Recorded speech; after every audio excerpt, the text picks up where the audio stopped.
I've put together approximately 35, maybe 37 videotapes, and all the information comes from a book dictated to me by God as his righteous servant, a man described in Isaiah 53, and the man described in chapter 11 of Isaiah, the descendant of David, the twig from a shoot that grows out of the stump of Jesse, and it is a stump because of the vanished and failed ancestral tree of the kings of Judah, the line of Jesus. He cannot be the man of chapter 11. He's not the anointed one. He's not son of David. None of that's true. The other book, that book is called Isaiah 53 in the Day of the Lord. And there's about 3 chapters in those particular videotapes that come from the second book that we wrote not too long ago. He dictated to me. It's the story of my life. It's to show you how I fit the verses of Isaiah 53 with regard primarily to suffering, familiar with disease. So that would be wounded, and as it turns out, cancer. But the other words that you find in Isaiah 53, punishment, maltreatment, crushing, bruising, chastisement, okay, that is all in God's power. That's all in God's power, all those words. But the books are unpublished, shunned and despised, accounted afflicted by God, plagued. Nobody understands. This is so different than the Judaism the Jewish people have been taught. This Messianic era that will never occur. And we know it's not going to occur now once you believe who I am and how you cannot. After the mountain of evidence I have presented that is in those books, just as Moses today would have to say, well, look, I wrote Leviticus. You think I just came up with that? You think I just came up with all this information? Did I know how God speaks through an angel and who that angel is? Moses walks by a burning bush that's not consumed. The angel of the Lord's in the bush and God speaks. I'm the one who explained that to you. I shouldn't have to go any further than that. The God says the rabbis, the shepherds, they never listen to my prophet.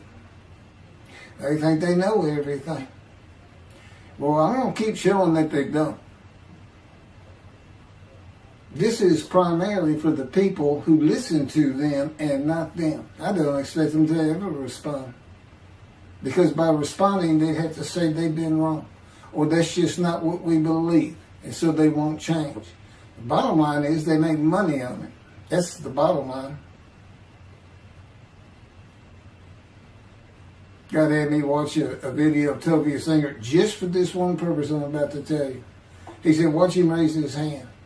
He raises his hand to do his hair or rub his nose or something, and it's this big, big, fat gold watch. And this is how you know this is a God of old. He said, look at that. Look at that. I said, well, he does dive. He skin dives, scuba dives. So it might be a scuba watch. He said, that's no scuba watch. That's just a big, fat gold watch for everyone to see. And he makes his money on Isaiah 53. God says, at least that's how he really got going. I don't know. I know he has a radio show. But remember, I'm in the fire refinement. Everything God does with me is to draw emotions because I'm going to be emotionless once I get to Israel. For the most part. He'll let me feel what he wants me to feel. But nobody can get under my skin. You can't bother me. Even if I seem like I'm mad, it doesn't carry over to my insides. And I don't think about it any more than while I'm, as they would say today, on a rant, getting on somebody. But, I bring his reckoning. I laugh. I tell him, you know what I am, don't you, guy? He said, I know you're a lot of things. I said, no. I'm the reckoning, and I am the wrath. That's what I am.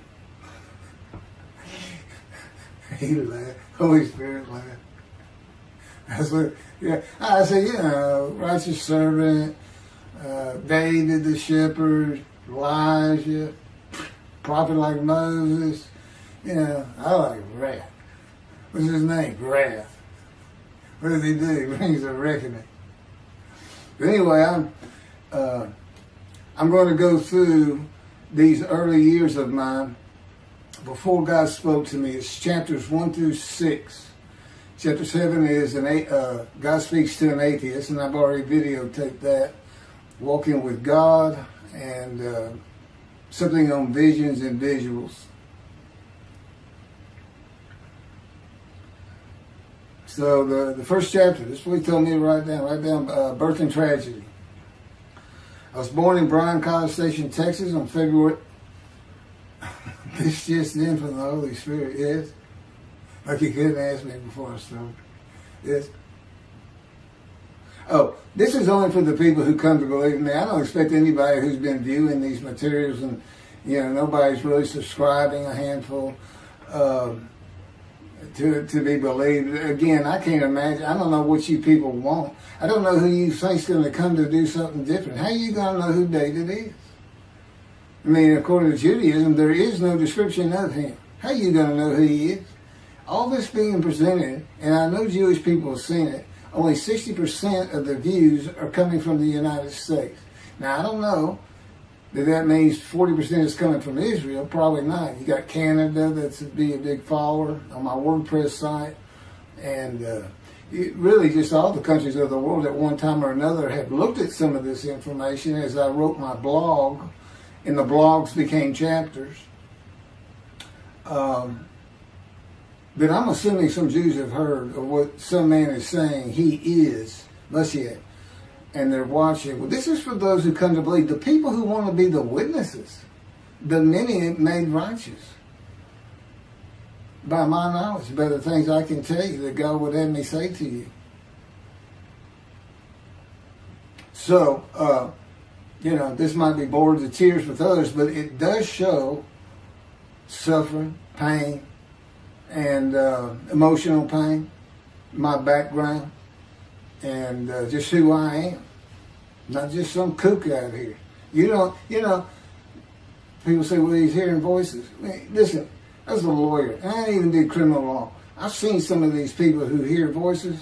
I promise you, that's a person who should be hearing voices when you just see them and watch them for a couple of minutes. It's not me. Excuse me. Okay, I was born in Bryan, College Station, Texas on February 21st, 1957. And that's interesting because that's the year the first satellite went up. Russia sent up Sputnik, which was really 3 different satellites, and altogether they were called Sputnik. That is considered the dawning of the age of the internet. Now, I've asked God, how did you select me? How did I be blessed with this and learning all these things with this crazy life that I've had? And but he won't answer me. He's gone poker. This poker guy, he's not going to talk. He's not going to change expressions or anything, or me giving an impression that he is. And so I've tried to come up with it on my own, and that is where I start. I said, because I know how important the internet is for this. It's the only way to get things worldwide then. And all the teachings that have come through it. I didn't know, I'm 63. I'm not like the young people who can just text messages without looking at the phone and all that. But he's taught me everything. He taught me how to set up Facebook, Twitter, you name it. He would just say, go to your computer, do this, do that. Commanded and directed to become very good at the computer and, of course, word processing. I'm a regular secretary, except I still henpeck with one finger. I used to. But God says that's to show you I have perfect use of this disfigured right arm. It just doesn't have muscle in it, and my shoulder's shorter. Anyway, I was born in Bryan College, and that's where Texas A&M University is. And my dad was attending Texas A&M when I was born. I graduated from there 22 years later, which is a story in and of itself. So I was born premature in the 7th month of my mom's pregnancy. I was born in February, and there were many complications. My parents were told I would not make it through the night, and they should just take me home. Mind you, this is 63 years ago. The biggest problem was that my insides had not fully formed, and it was impossible for me to take milk. Mammy, my great-grandmother, told my parents, boil rice. Feed him the rice water. It's got all kinds of nutrients and minerals in it. Dad says he threw out a mountain of rice those first few months. And it would not be my last encounter with death. So my dad graduated and we moved to Metairie, Louisiana. And his first job as an oil and gas geologist. He looks for oil and tries to sell deals to people who can raise money to drill. He gets money up front and a percentage of production once they get their money back. That's what he's done his whole life. And I became, as a lawyer, I became board certified specialist in oil, gas, and mineral law because I had found it so interesting. As a young boy, I became interested. But he rarely had time for us. The other part, I said, okay, well, I was born when the dawning of the internet, so he's got a selection process for 57. And I come from a dysfunctional family. Lots of drinkers, lots of fighters. And on my mom, her grandfather committed suicide. It's tragedy. Birth and tragedy. In the Great Depression, he lost everything. He owned land in what is now downtown Dallas. But then when she was about 4 or 5, her mother went down to the Market Square in Crockett, Texas, small East Texas town. Everybody has their courthouse in the center of town, and there's streets on either side with stores. She went to the hardware store and purchased rat poison. She hadn't gotten hardly out the door when she opened it and took it herself. Died right there on Main Street in the middle of the day in a little small town. I don't know how long that would have been. My mom's 85 or 6. She was 4 or 5, almost 80 years ago. So I'm sure it was quite an event. And her dad took her and her sister's about 2 years older, to Metairie, and not Metairie, to someplace in Louisiana. But could have been Baton Rouge. And her father became a elevator operator. And you can still find this in Houston when I was at law school. I went to law school downtown Houston, but South Texas College of Law. And at the courthouse, they would have somebody sitting in there on a little stool and with a lever and take you up or down, take everybody up or down. With all the lawyers coming in for the court cases, it was packed. I'm sure they've done away with it by now. But that's what he did. And they found him one day or night. He had taken out a pistol, he shot himself in the head and killed himself. So now she had suicides on both sides of her family. And her father's brother took the 2 girls in. He actually adopted them. And when she was about 10 or so, I believe, she's with him out in some shack in East Texas. And, there's not even phone in this place. And he took a shotgun, and I'm sure he'd been drinking there, all known for it, and blew his head off right in front of her. I mean, that's all the circumstances I know about it. It doesn't sound like a good scene at all, but it scarred her for life. Okay, we've been taking care of her from the get-go. My father amazes me to no end. What he has done to care for her. See, they knew that was his sweetheart. Eventually, now at 10 years old, that's who he married. And they're both from Crockett, Texas. Small town people. I still take care of them. They've taken care of me for 10 years. God took me from society. He made me quit law. terminate my law license in Hawaii and Texas, and took me into poverty. I've been in poverty for 13 years until I just now filed for Social Security early. But I give them more than 90% of it to make up for everything they've given me for 10 years, 13 years. While I'm in God's fire of refinement, learning everything I need to know. And I have learned much. There ain't any question.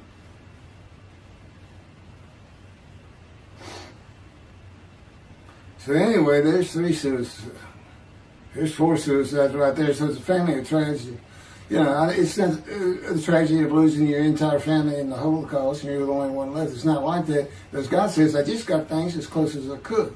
He says, I touched you in the womb to disfigure you, really for just one reason.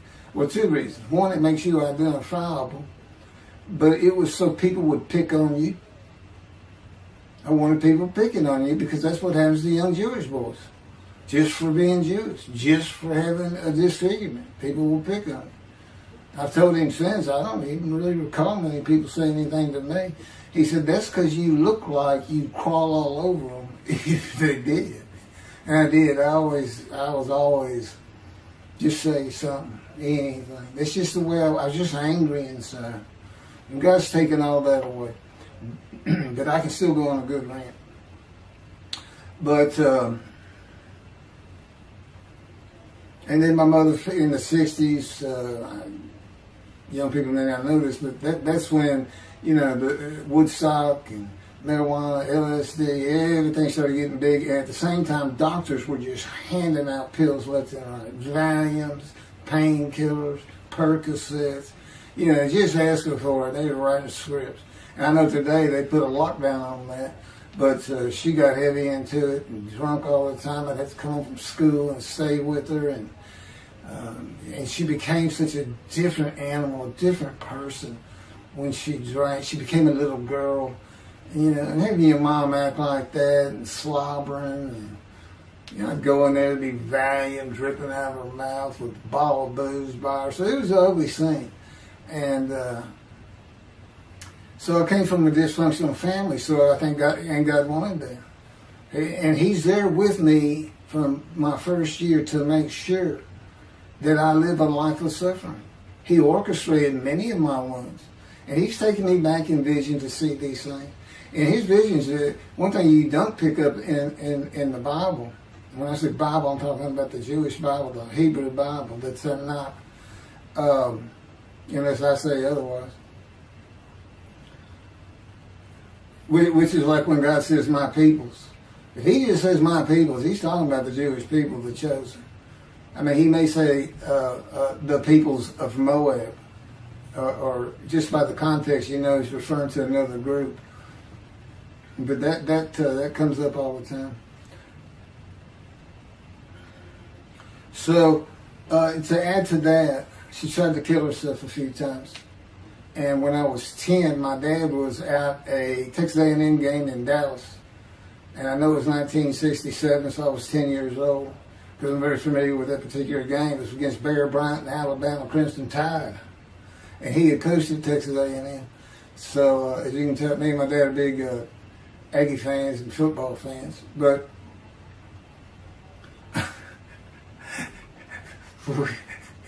I had been assured we'll be able to see those games in Israel. Somehow it might be taken away. He said, we'll get it.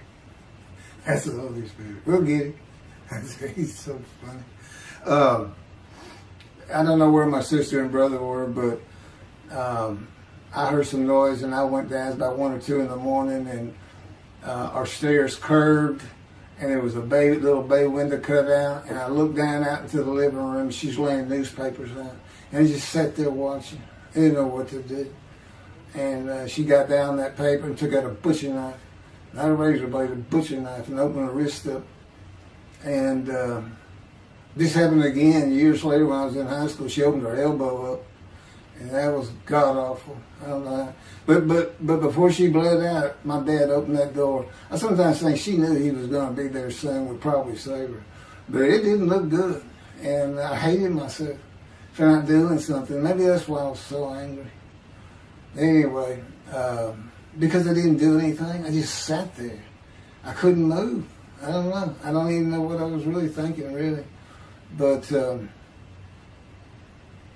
I can't. What it did is it told me how much her uncle blowing his head off must have done to her. That must have really hit you. I had nightmares my whole life, but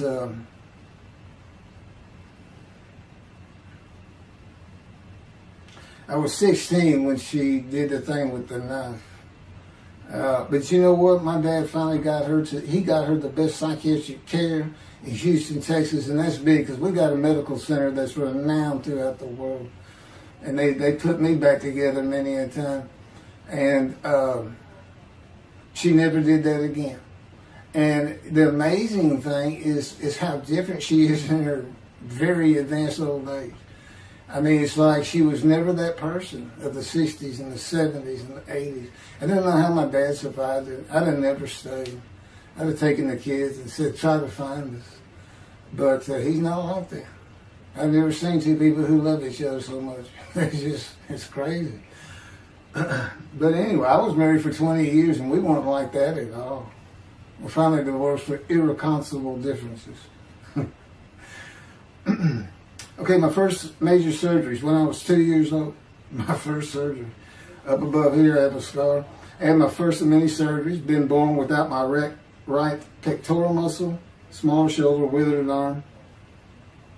And there was some, the movement of my arm was restricted. There was some tissue in here that had to be cut out.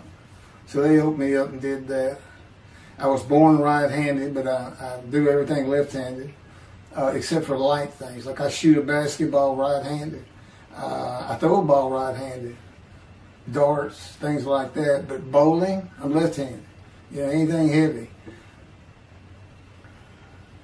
And I was quite an athlete. If I'd had two good arms, I'd have probably been on scholarship. I was already offered a partial scholarship at a small school for track, even with this bad arm. But I just didn't have the fast start.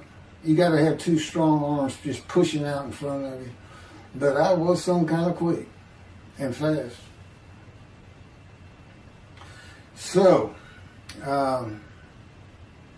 we moved back to Houston, to a place called West University, a suburb. And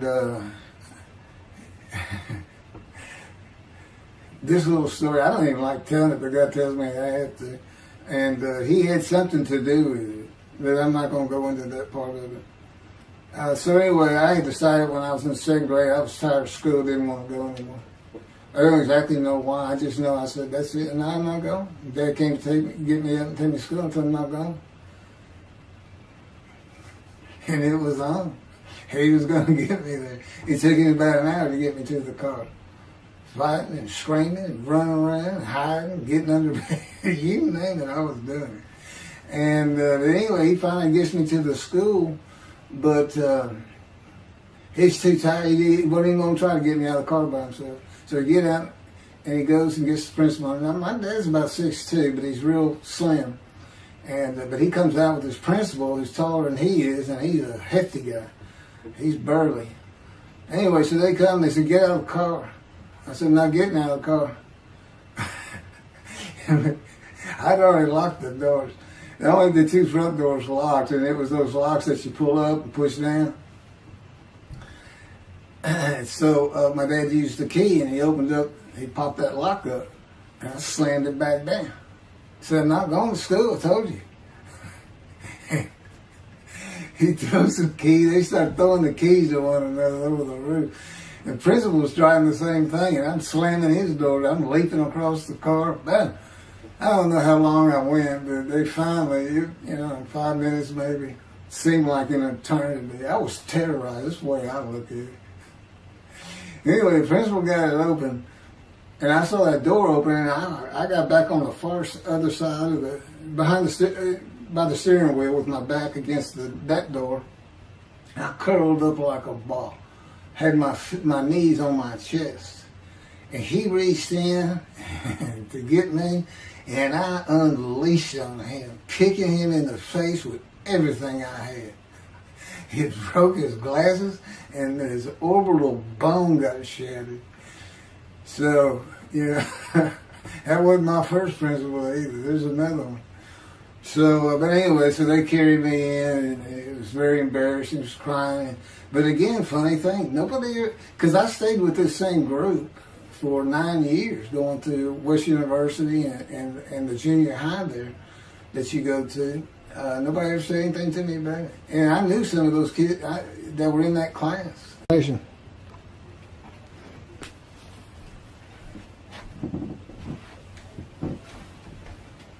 My camera only goes for half an hour. I can see on the screen that I have pointing towards me that when it runs out and I have to turn it off and turn it back on. But anyway, that ended my fight with my first principal.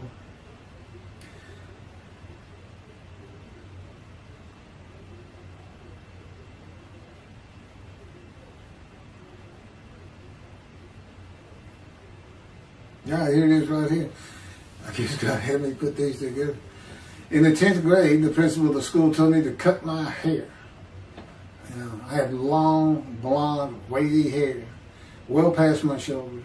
Again, this was, I graduated high school in '76, and this has been junior high, so it's in the early '70s, but it felt like the '60s still. And I kept in a ponytail. It was neat. It was a school-wide policy. I think I was one of the last people to cut his hair. I was hiding all the time. I was always on the alert for the teachers that would turn you in. But I went and got it cut. I told the barber right at my collar. Sat there in the chair, cut it right at my collar as I was instructed to do. And then I was commanded to return to the principal's office. And so I presented myself to him. I sat down in the chair in his office, and he gets up, walks behind me, and grabbed me by my hair, back of my head, and jerked my head back fast. And said, "It's still over your collar." Now, I don't know if I did a backflip out of that thing. I can't really recall. But what I do recall is it took 3 people to get me off of him. And I was permanently expelled from school, which ended up me leaving home. It wasn't a runaway. I'm just out of here. I'm tired of everything and everybody. I ain't going to school ever again. Hate school, always have. That was me. Yeah, they had to pull me off of him. I understand through a friend of mine, he said, "You know, my brother went to that school. He had some stories about that guy." I told the guy, I said, "It wasn't me, it's him." Second major surgery came when I was 12 years old to try and repair my right knee and just below it. I was running full speed in a field. High grass and weeds with a family dog. And God says he had something to do with what the dog did. For no apparent reason, just suddenly he was running at my side. And he just bolted. He just stopped going straight, took a hard left, and went right between my legs. I go sailing in the air, and I came down on my knees. Except my right knee came down on a broken Coke bottle, Coca-Cola. And they used some thick glass back then. It was stuck nose down, way down. It was all broken up, but it was the bottom all jagged that my knee just... they said it went to the other side of your knee. They said, you got that whole field in your knee. But when I got to the hospital, I sat there for a long time. The first doctor that came in and just told my mom, right in front of me, I'm in the room, he said, I can't repair that. It's not repairable. We want to take it off. I can't use it. And I already knew that because as I started screaming and yelling for my dad, he finally came back. This field was behind our house. There was a chain link fence, and then the field. My dad finally heard me. He got over. He saw the blood, and so all of a sudden he's scared to death. I'm going into shock, and he got me to put my arm around his neck, and he said, "Can you walk on it?" And I tried, and it just collapsed. It was useless. It was awful. And then I had to climb over that fence, and my mom was going crazy and screaming and crying. And he had to go take care of her. I'm sitting in his bathroom with my leg all opened up, and I'm just getting sicker and sicker, nauseated, scared. I was a cripple. And but anyway, they get me down to the hospital. And this, like I said, the first doctors were just like, we don't know what to do. And just right then, and God says he knew he was going to be there. This doctor walks by, and my mom recognizes me. And she goes, Dr. Kane. And she runs out the door. Well, this is Dr. Kane. Her mammy that I mentioned earlier, in her old age, very old, maybe been in her 90s, I don't know, late 80s, but living with her sister, broke her hip. And this doctor repaired it. This is a long time ago, people. Repaired it, and she actually walked again with a walker. I remember. But that's who this doctor was. And she said, my son, they're going to take his leg off. You've got to come look at it. And this Dr. Kane actually became the medical doctor for the Houston Oilers. He repaired many in me before and after me. I guess that's what he specialized in. But he was there at the hospital just to do rounds. He wasn't dressed for surgery or anything. But he came in that room, and I mean, he was livid when he looked at my knee and knew how I'd been there for like 5 hours at this time. And he just started barking orders about getting me prepped for surgery, and he takes off to go get prepped. And they literally ran me down to surgery in a gurney. I mean, they were trying. This kind of fear he put in everybody. Anyway, I was in the hospital for weeks, and I woke up with my leg. I was glad of that. But I had a cast from my hip to my ankle. And he told me, when I finally was being released, he said, if you put any weight on that leg, you'll never walk again. So, I can't remember, 6 weeks. I don't know how long it was that I had that cast on. It wasn't my first cast, it wasn't my last. Or maybe it was my first, but it wasn't my last. That's another story. We're not getting very far. There's 6 chapters. I'm barely getting through the first one. But what I'll do is I'll just do 6, just like I did with Isaiah 53. I did 6 or 7 videos, 7 I think. But then I joined them all together and put it as one video, the definitive commentary of Isaiah 53, which comes straight from God, by the way. I mean, you can contest what I'm saying all you want, but it makes perfect sense. For the first time, Isaiah 53 is explained. Now, how did I become the smartest religious Jew in the world who can see that? And what the wounding and the punishment, everything's about, and how it's really, in some ways, a snare for the Gentiles for the day of the Lord. Because he knows he can take me and just decimate any argument they want to put forth. You know, in particular, I'm blemished. I'm the Antichrist. In that I am the exact opposite of Jesus Christ. He's so smart, he was teaching synagogue at 12. Supposedly he was a perfect, beautiful man. I'm disfigured. You know, I'm not bad looking, but I'm not, I'm not Brad Pitt or anything. Anyway, and sinner, I was, I tell God, well, what an habitual sinner. I mean, I was a good person. I was good to other people. I was very compassionate. I said there was already a lot of humble in me. I didn't laud myself and the things I could do over others. Like being the fastest guy on top 5 at school and the fastest in the neighborhood. I didn't brag on myself. But as he took me back through my life and informed me when things were sins, it just seems like I touched on all of them. And if murder in your heart is actually committing that sin, as the Christians say, I don't really go with that. But then there's really not much I've missed. So I'm a sinner. And, all Jesus can say is, well, I'm a sinner too. I'm lying. All you got to do is read the scripture in the Gospels. You see where I'm lying. That's easy. And I came from the banished line. I thought I was the man of Isaiah 53. I thought I was going to be exposed to death, but given long life. This is what he would tell you if he was here. He said, but you know what happened? They crucified me. And on the cross, I realized I'm not that man. This isn't exposure to death. This looks like a sure thing. Father, Father, Father, why have you forsaken me? That's Jesus Christ saying, I'm not the man of Isaiah 53, and I just figured it out. That's what that is. I ask God sometimes, you sure you didn't have that written? Why on earth would they write that down? At least forget about it. We need to forsaken me. That's what it's about, Christians. They got their way. They can explain that being counted a sinner means he got crucified with the sinner beside him being crucified on each side, left and right. So there's three of them, so he's counted a sinner. Okay.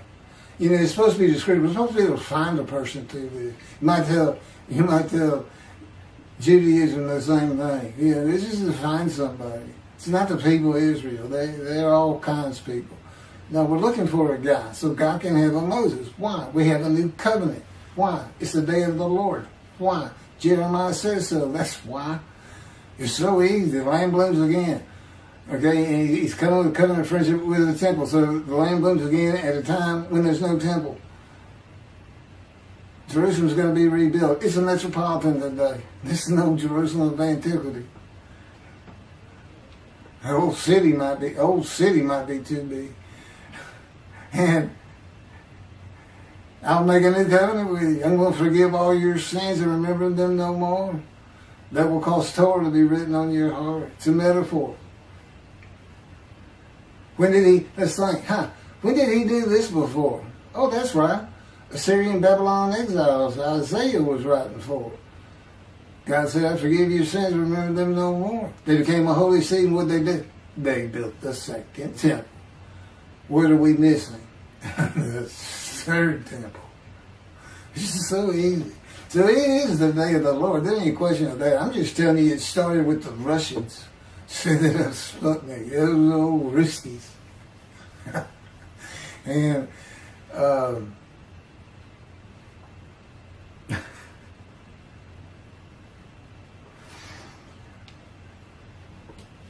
and he's bringing the covenant, but he's got to have a Moses. He said him, send a prophet like Moses. So he was saying, it's Joshua. No, it's not. God needs him today, the day of the Lord. And guess what? He gives us a description of him. He knows this is a time of secularism, reliance on science and medicine and doctors. And you got so many more people who the only book out there is not the Hebrew Bible. There's a lot more books than that. There's all kinds of distractions, television, cell phones, computers. Back then, you just sat around and said, what do you think God's doing? I don't know. Wish he'd send some rain. It was just, I said it's easier to get them back then. But here it is. It's here. And God said, you see why I put shun and despise in there? Because for a while I said, God, this is before we really got the books done and everything. I said, I'm just sitting in a room. I can't really tell anybody shun and despising me. Counting me plagued, afflicted, and by God and everything else. He said, well, how you feel now that we've been putting all this on the internet and everything? I said, I feel shunned and despised. Yeah. I can tell they know. There's no question this hasn't gotten back to those two. I said, you keep attacking them like this and I'll be certainly sure, just in case I'm wrong. But, because he won't actually tell me, he won't tell me anything, this is a rule of thumb, he won't tell me anything that I cannot find out or become knowledgeable on or informed on of my own, which means about nothing because we're in a room all the time. The adjunct of the Holy of Holies is what I call it. I live in the I'm like the priest the only person who could go into the Holy of Holies was the high priest. And that's what I'm like. As a matter of fact, God had me write down, just as he had David write down, a new Psalm, 151, where God said, and it's on a video, where God is speaking. Where the Lord came to me and God said, quote, and within that, he says that he declared me. We actually used the song where he declares it for David. He declared me an eternal priest in the order of Melchizedek and King David. and a rightful king, small k, and a rightful king. And he also declared, I'm the righteous servant. I mean, that's God talking. I mean, he's using it. When he dictated to me, it wasn't, to be written in my personality. That's him. That's him doing a new song. So, because he does that. Even in the writings, the person doing the writing, whatever prophet it was, or Moses, or David, if he wrote Samuel 2 and Kings 1 until he died. As I said, God says, just assume the central character is the one I had writing, because their lives change when I come to them, just like mine's changed. This is not anything I could have ever conceived or even bothered thinking of. I'd have never read the Bible my whole life if he hadn't told me, we're going to the bookstore and get you a Tanakh. That was 13 years ago. And my answer was, what's a Tanakh? I didn't know anything. And look at all this knowledge. But this is it. This is the only power he's going to use in creation. He's not going to perform miracles. He's not going to have me performing miracles. And he's not. He said, the only power I'm going to use is on you. What I can get you to do. He said, I can take a Gentile Texan and take him to Israel and get my temple built. Okay. He said, because that's what you say to God all the time. Okay. And one night, I hadn't even read Isaiah 53. He didn't come to me and just say, offer yourself for guilt. I crushed you with cancer. It was me that did. I wouldn't have known what he was talking about. We finally get to Isaiah a couple of years later. He said, Keith, read Isaiah 53. I said, okay. And so I read it. I said, okay, finish it. He said, who do you think that is? I said, I have no idea. I can barely read it. I didn't know what it's saying. I said, I think these two verses ought to be up here. I said, you sure nobody messed with this thing? He said, nobody messed with it. It's just how I had Isaiah writing. He said, that's you. I said, oh, okay. And I couldn't help myself. Good luck convincing anybody. I can't even tell what it's saying. He said, before we get done, and he's right. I've been over that thing so many times. From my original version of Isaiah 53 that he dictated, or told me how to put together, but every sentence, every word is his. But we've changed it up and added things. I've learned things. Like I didn't know about the test of devotion. I didn't know why the angel was leaving early in Malachi 3, but I do now. And all that would cause an amendment to my midrash on Isaiah 53. And, the book has me, these are all on videotapes now, me and Rashi. Rashi, the first one to come up with this is Israel. And, I look at his answers and I just shake my head sometimes. You should see his answer in Malachi 3 for the angel of the covenant that you desire. There's only a covenant of friendship and the covenant of Jeremiah. And this is his answer. It's midrash, so he just takes a section of the angel is on the way, and it just says the angel of the covenant. And his commentary is the angel that avenges the revenge of the covenant. I said, what does that mean? What was he talking about? I said, God's being funny. He said, I don't know. I said, you do know. He said, well, I'm not telling you. So, God likes to feel as though he's laughing. He doesn't actually laugh. He sends me a perception that he does. Or he uses me to laugh. I've mentioned that in a video. Because he can't. Well, he controls my words. I learned that in walking with him. Just one day, I'm talking out loud as we go. I'm discussing man and divine beings as though I had a sermon I was giving or a speech to somebody or a seminar. And I'm rolling, and I can tell he is really making this thing rock. He's taking me from here to here to here, and we're going, and I'm going. And all of a sudden, I use a word or a couple words that I simply don't use. And they're not what my mind was even thinking of. They just came out. And I just stopped. I said, did you do that? I didn't even say, hey, did you just make me say these two words? Because I knew he knew. I said, did you do that? He said, I did. He was almost indignant. I did. I said, okay. But anyway, that's where it all started. Now I know. Okay, guess who that is? That's the Holy Spirit. Using me. He doesn't sound like that. But he'll use words like that. Said he's getting bored. They like to cut. I mean, let me just say this. This is part of God you don't know. And it's not all the time. Just some of the times we do tend to get kind of silly in here. But, you know, they do things after a while. I'm like, you know, I feel like a kindergarten teacher. And I got two of those kids that you just shake your head at. She said, this is a handful. These two are nothing but trouble. Always fooling around, looking for a laugh. And the Spirit's always working in heaven, death, God laugh, as it were. Again, he doesn't actually laugh. It's a perception that's his emotion. If God has any emotions left, because worrying about other people's pain is not one of them. He made that clear to me. I don't care about your pain. And just saying it makes you mad. He says, see him drawing anger. And he'll do stuff so many times over and over. He says, it's easy because now it irritates the fire out of it. He just started. I said, how do y'all keep doing the same stuff? And one day I told him, I said, I got it. Which means it actually came from them. I got it. You never grew up. You never got sent to your room. You never had to climb that mountain to achieve something. Put yourself out there. Nobody's ever whooped you. He said it. I said, that's what it is. You never grew up. That's what it is. Yeah, I'm dealing with the child God. That's what I'm dealing with. That was my argument. And then he came down as mean, very serious, mature God.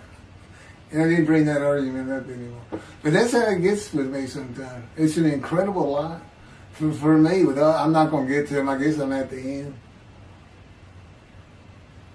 I'm getting close to when I got shot. I thought that was a new chapter. Oh, it's not. Well, I'm going to pick, this is getting long. Anything over half an hour, we try to stop. Now, my Isaiah 53 is 5 hours. But, you don't have to watch it all at one time, of course. He doesn't hardly let me watch them. Yeah, I don't even watch them before they get posted. He said, no, you watch it later. Because it comes on my TV that he got me. And I didn't know at the time it was going to be, that he was serious about doing videos. And I certainly didn't know about making it a backdrop. He decides everything. He tells me when to eat, when to get up. I don't sleep hardly at all, 2 or 3 hours a night, and sometimes less, and take a half hour nap sometimes. But I found out I feel fresh. I don't need that much sleep. He said, well, you're not really doing anything. Why do you need a lot of sleep? And see, that used to make me mad. Now I just laugh at it. Thank you very much for listening. I'll pick this back up on another video, and eventually I'll put these first 6 chapters, just like I did Isaiah 53, because it's a book that he dictated to me. I can't get it published. I'm going to put it on YouTube. That's why I'm reading it. And as I said, if you don't want to listen to it, don't listen to it. But the information that's in these books and in those videos is, that's my proof. And quite frankly, God says if that's not enough for them, well, that's just too bad. Utter destruction is what they end up getting. They better learn how to listen to the prophet. See, it's no different than the people back then. You'll say, well, why didn't they listen to Isaiah? Why didn't they listen to Ezekiel? Why didn't they? They laughed at Ezekiel. That's what Rashi says in his commentary. I didn't know it was laughing at him, but they just ignored him. Everybody thinks they know it. But in any event, I do know there's one chapter we haven't put in there, and that is recognizing a prophet in the time. It says Moses vouched for Joshua, so he didn't have to be tested. Now, the problem with all that is, and I think why God hadn't had to put it on video, is that they're looking for a seer, somebody who can see the future. But see, that's antiquity. I mean, that's not what you're looking for today. Moses wasn't a seer. And none of the prophets were seers. They just wrote down what God told them to write down. God's the prophet. Is the one making prophecy. And what he does, he doesn't actually just, quote, see the future. He walks it through. He says, okay, right here is when they're going to send up a satellite. This is where humanity will be at that time. He can walk it through in his mind. As I mentioned, his eyes, he doesn't have them. It's just his absolute knowledge of all things. He can form a picture of this room. Me, it's in here. He knows every atom of my body. And it's like he does a vision for himself, a visualization. It's what I call when they put pictures in my mind. He says, and he puts it into the spirit's mind. And they're both within me. You know, the big cloud that just came down. If you're sitting in a room with me, it envelops you. But it engulfs me, it goes through me. My little spirit cloud becomes part of the big cloud. That's why God is in his spirit. Here's the elements of spirit, here's the elements of God's presence, his mind. Two clouds, they just come together, they can be together. Okay, but God's still one. He created the other cloud. And then in this room, filled with them, my little spirit is like a little cloud that just came in and part of it. That's who I am. That's the man in divine days. Okay? No, it's like nobody's really expecting it. Well, maybe it's because you didn't know these things. And now they want, I get the feeling, shunned. Shunned means I'm not looking at that. It sounds like a kook.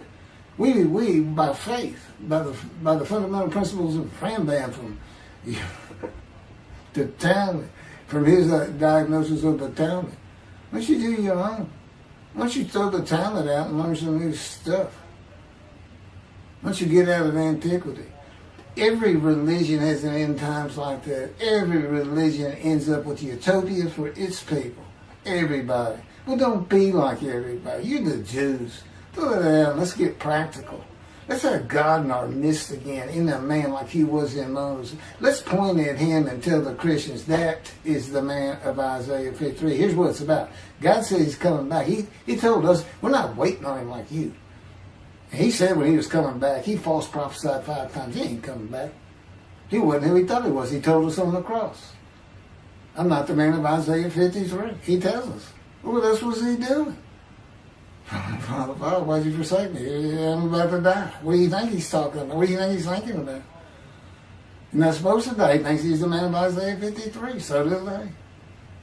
It's mind-boggling because I'm the man. And there's nothing about me that says Jesus Christ. Nothing. You should hear me cuss God. I've cussed him trying to die.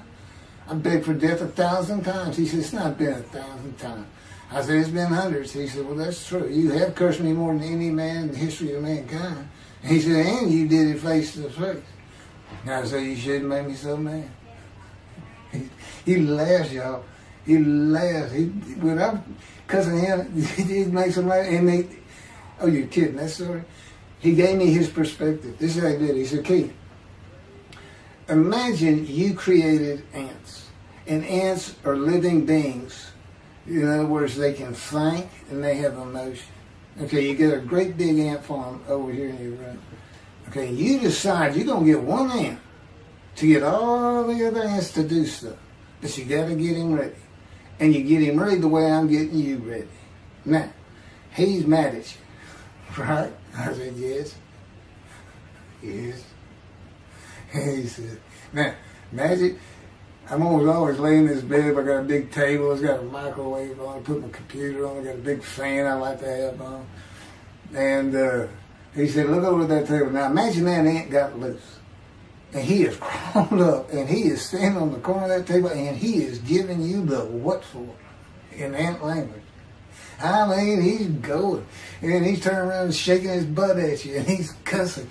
And all this. And all you got to do is go, bump. And he's gone. I said, that's funny. And it is. And that's how he, that's what it does to him with me. The spirit will rile me up. I call him a troublemaker, troubler. He's so funny. But God's so humorous. There's a difference in their humor. Okay, that wraps up. I'm told that does wrap it up. I'm going to pick up a gunshot. I guess it was worse than the accident to my knee. They ended up opening me up from between my breast and my pelvic bone, and now it's been 3 times.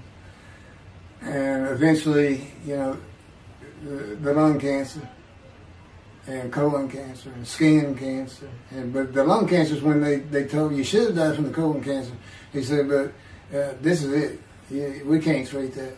It's too advanced. You're gone and prepare to die.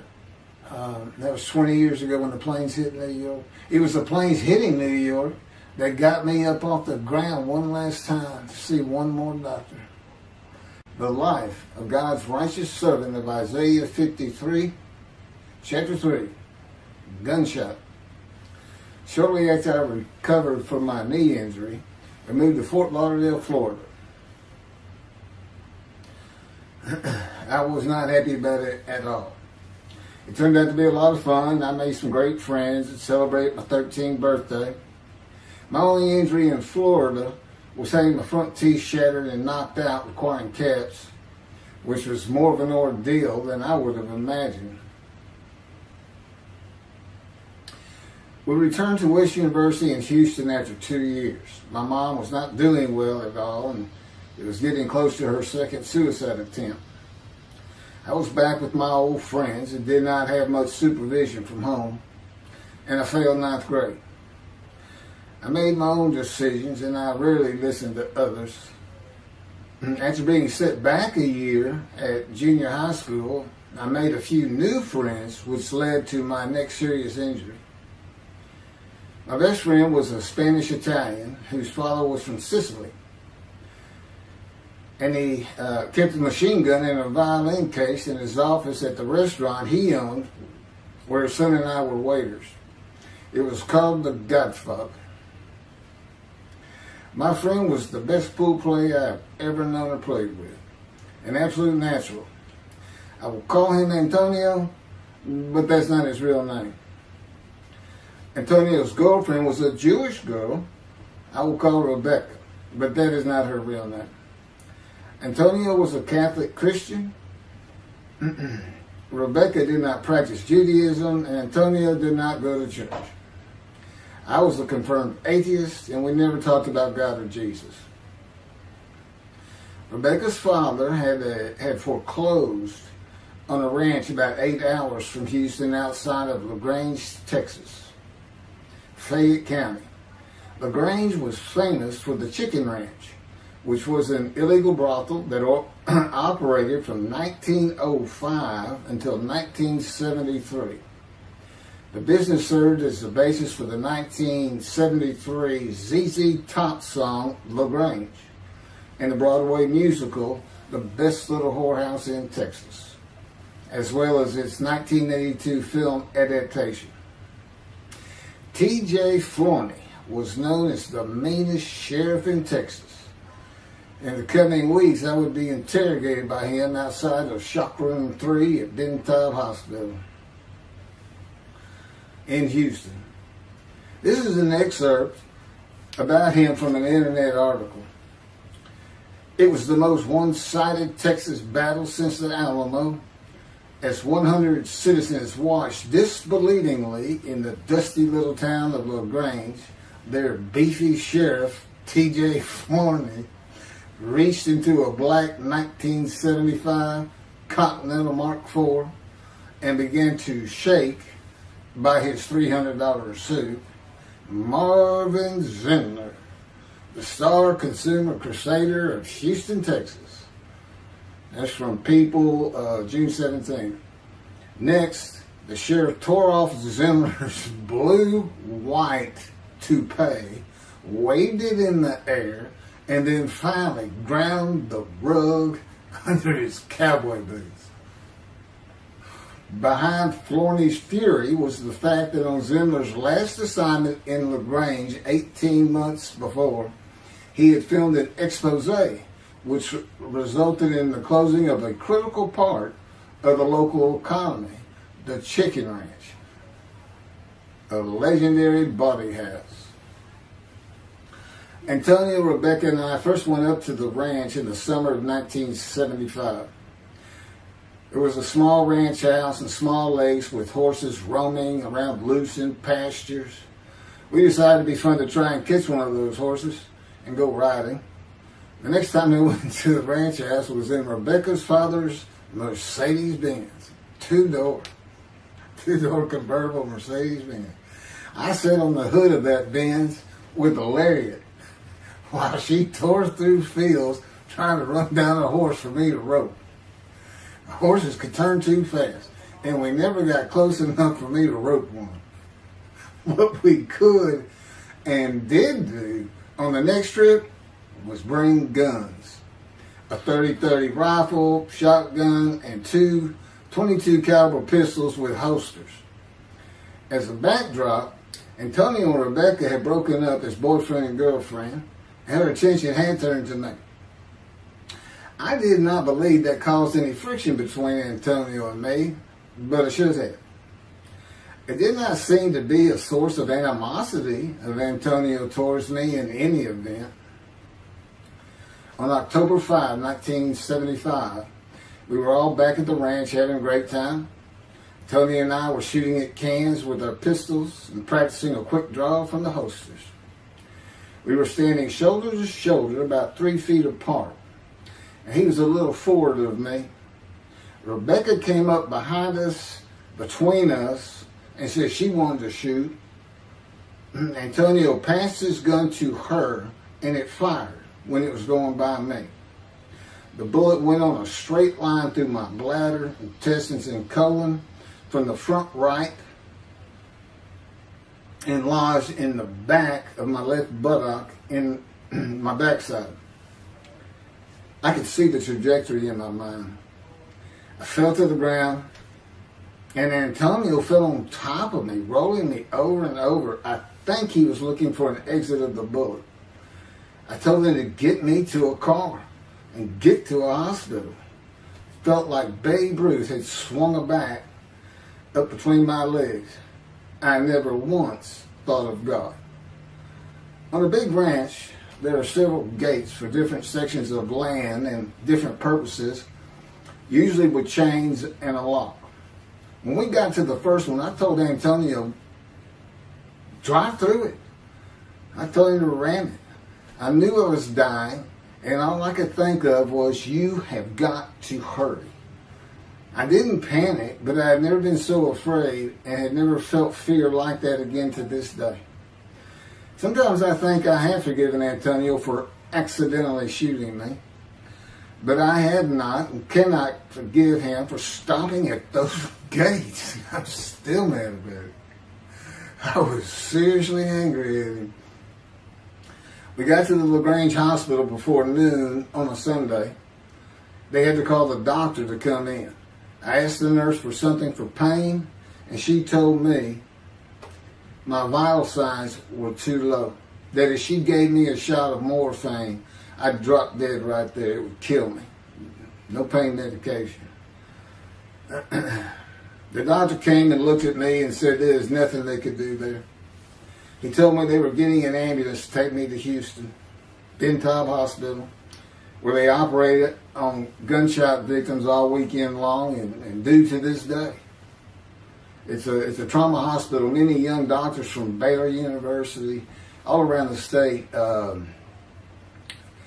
It's the high desirable place to be because you're cutting all. If you want to be a surgeon, you're cutting all day long.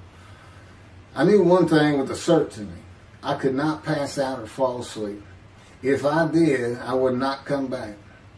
In an ambulance, I talked to two fellas that were tending to me, as much as anything to stay awake. I asked them such things as what it was like to be married, graduate high school, have a career job, but my mind repeated over and over, you have got to hurry. We arrived at dusk. This happened before noon when I got shot, so now it's getting dark. When the ambulance opened, my brother jumped in to help. My mom was standing by the entrance to the shock rooms in her fur coat. She later told me that since Ben Taub was a public hospital, it might help if they thought we had money. I didn't see my dad, but my sister told me later, the whole way to the hospital, all he could say was, to God, please don't take my boy from me. I had stayed awake for some 6 to 8 hours in awful pain. They took me to shop room 3.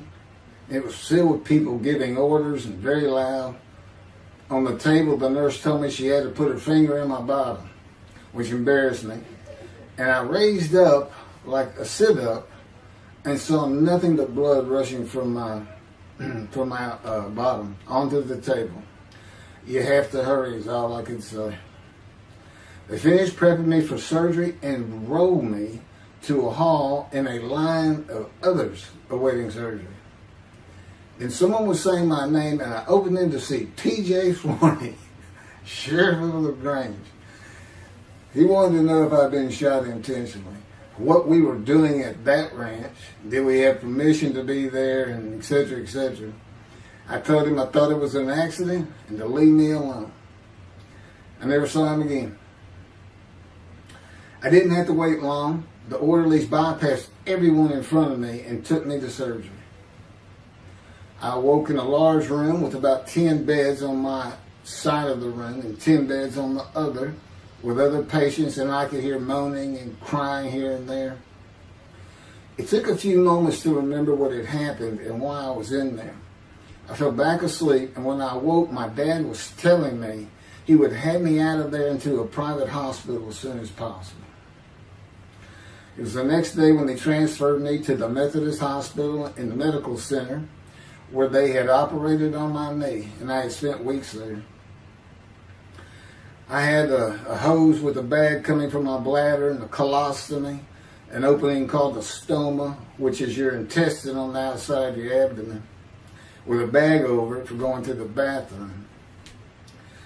I was out of danger from dying, but still very weak, and I needed to gain some weight. The track team was already getting together, running distance and cross-country workouts provided by the coach, preparing for track meets in the following school semester. I lived about a half mile from the high school. The day I got home, I walked to look at the track. It did not seem possible I could get back in shape. I was afraid to cross the roads to the school. I could not even trot to get out of the way if a car came my way. My insides felt like jelly, and I had been warned that too much physical exertion in the first 10 days could cause a stomal hernia, and my intestines to start extending from my body. I was homeschooled for the rest of the semester by a private volunteer tutor, and passed classes I probably would have failed.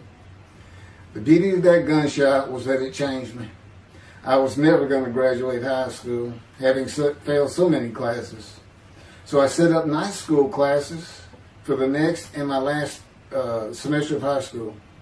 I was 18, soon to be 19, and a senior.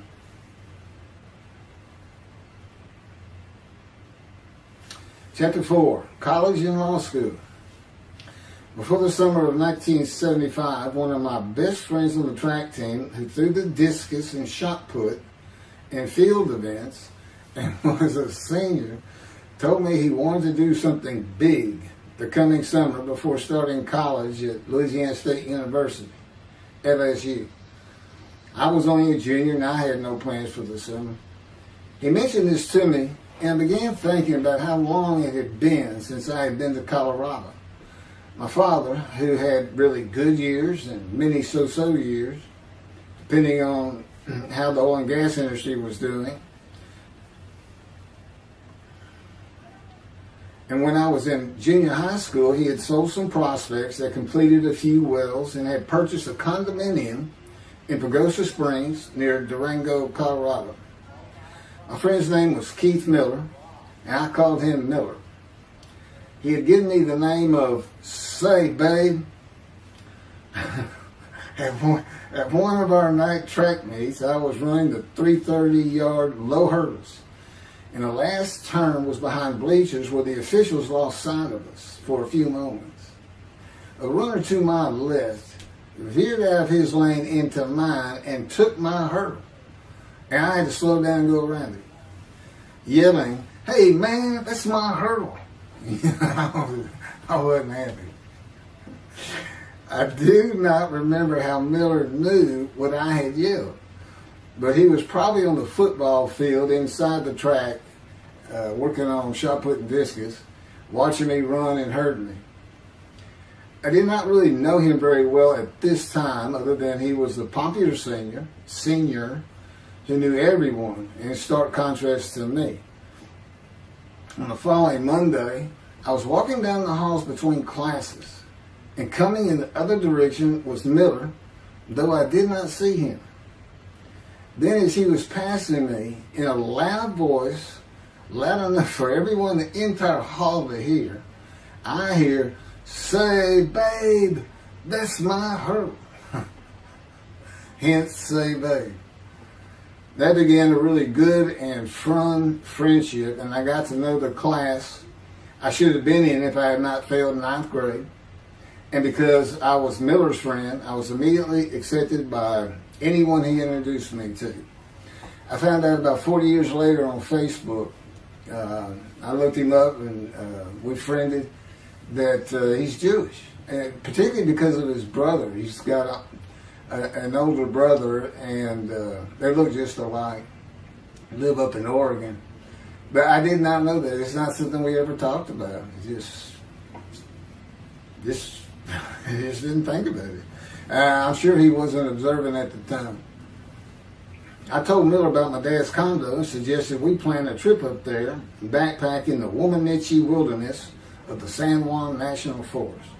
I had hiked there while in junior high school with a friend and his little brother. I had a driver's license in my second year in the ninth grade. The prominent 13,000-foot peak is 10.7 miles from the town of Silverton, which began as a silver mining camp in 1873, and that is where I plan to take Miller.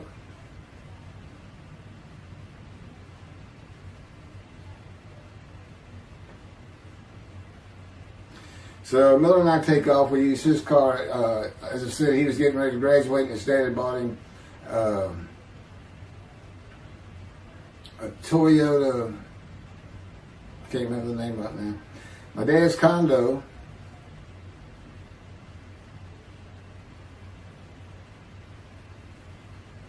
was about 60 miles from Durango, where a train depot is located that runs the train through the Womanichi Wilderness to Silverton.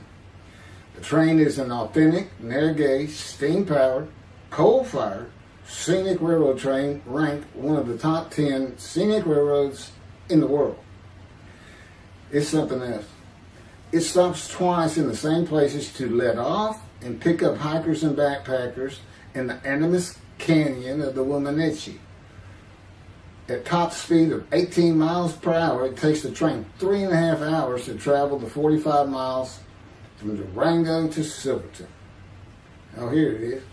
Miller had a new Toyota Celica. And after a day and late into the night, we made to Pagosa, slept, and we're at the train station before the first departure the next day. I don't know what the problem was, but the train was not going to run that day.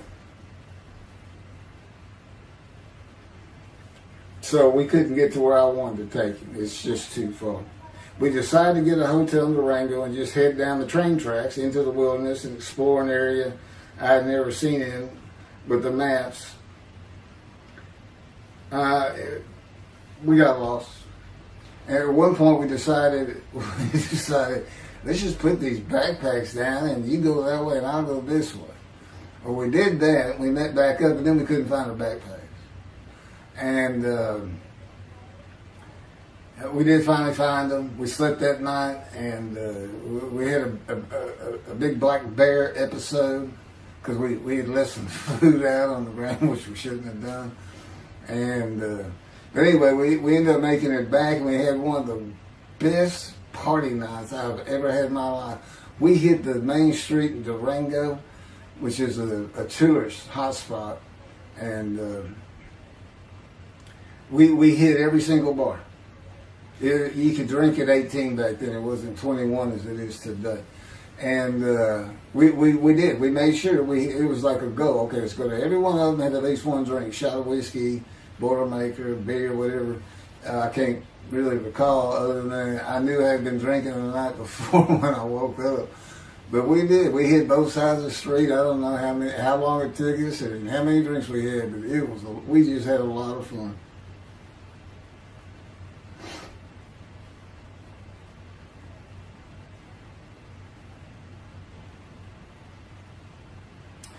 Okay, I'll be coming to chapter, I guess it's 4. I don't know. I thought I was coming up to the cancer story, but this is different. This is getting into alterations while at school.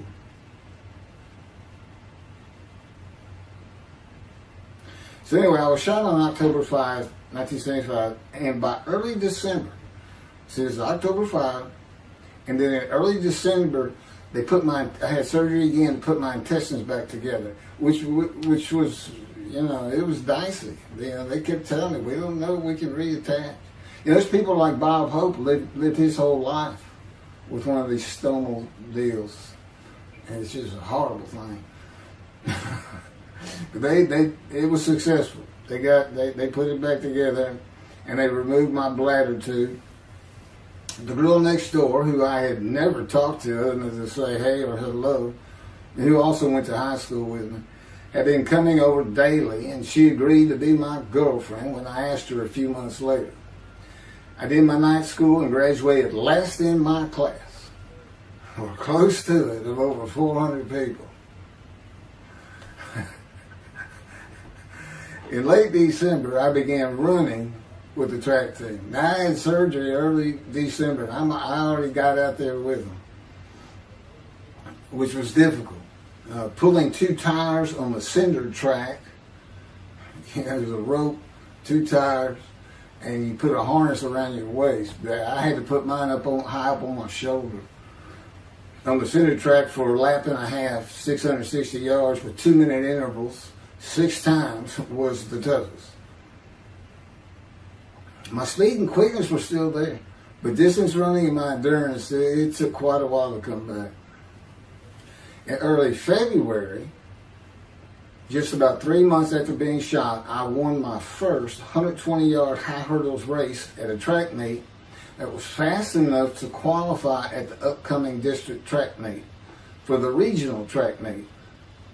Winning at the regionals would place me in the state track meet. I was fast, but my disfigured right arm really held me back. Then my heart was broken, and I cried for the first time since I was a child, as best I could remember. My coach, who really liked me, he understood the effort I had put in to get back in shape. Called me to his office, and I knew something was wrong. He told me I could no longer be on the track team. I had too many semesters of school to be eligible according to the eligibility rules. It was because I had failed 9th grade.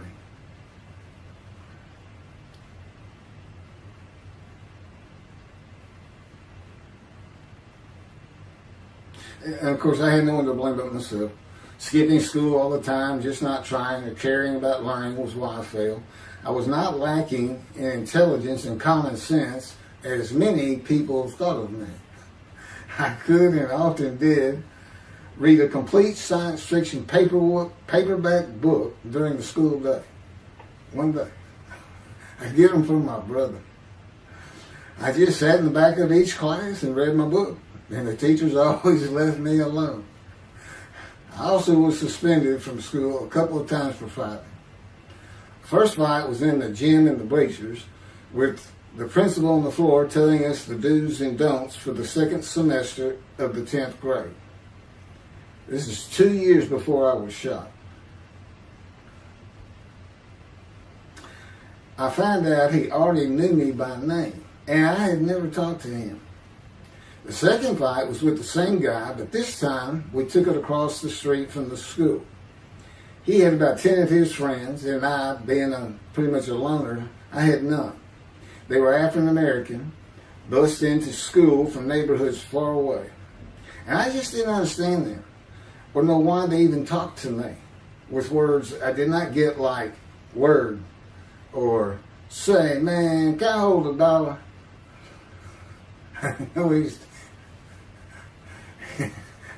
That is what started the fight in the bleachers. I hear from behind me and one stood to my left saying, "Man, can I hold a quarter?" I turned around and just looked at him. And finally said, I did not have a quarter. Ordered with the principal, I undid my ponytail. Mind you, he's sitting right behind me, and I'm well aware of that. And I brushed my long blonde hair and then reached into my pocket for some chapstick for my lips. When I pulled my hand out with the chapstick, turned out I did have a quarter. Then from behind me, I hear saying, "Man, you said you don't have no quarter." To which I replied, turning around, "I don't have a quarter for you." The next part is kind of hazy. But I do know I grabbed him by the front of his shirt and threw him down the bleachers onto the students sitting below me. That is when the principal yelled my name and told me to go to his office. The next day, the guy and his friends were waiting on me when I got to school, and we fought across the street. The principal had told me not to get into any more fights, and this is the fight I got suspended for. I remember being in, after my suspension, being in the men's room smoking a cigarette in a stall, and a group of African Americans came in, and they were talking about the fight. What I remember was hearing, "That white boy went Muhammad Ali on him." My favorite fighter. I even saw the Ali-Foreman fight in Kinshasa, Zaire, live in Amsterdam in 1974. And some of my best friends in high school were African Americans, mostly on the track team where we could get to know one another. I still had run-ins with the general population of the African Americans, who everyone just called blacks back then. I never used the N-word and thought they would help themselves a lot if they'd stop using it. Mostly I think they were angry at being bussed in from neighborhoods far away. In fairness to them, white kids did not seem to like me much either. So, yeah, I looked young even for my young age, and with my long hair, about 6 to 8 inches past my collar, I looked kind of girlish, and many people said that to me. One day a friend of mine told me what it was to him. You never smile and seem to be very angry. Like if someone looks at you crossways, you're going to come after them, daring them to say something. Like you want to fight. My next suspension for fighting began in middle shop, and it was all my fault. There's not a big deal to that.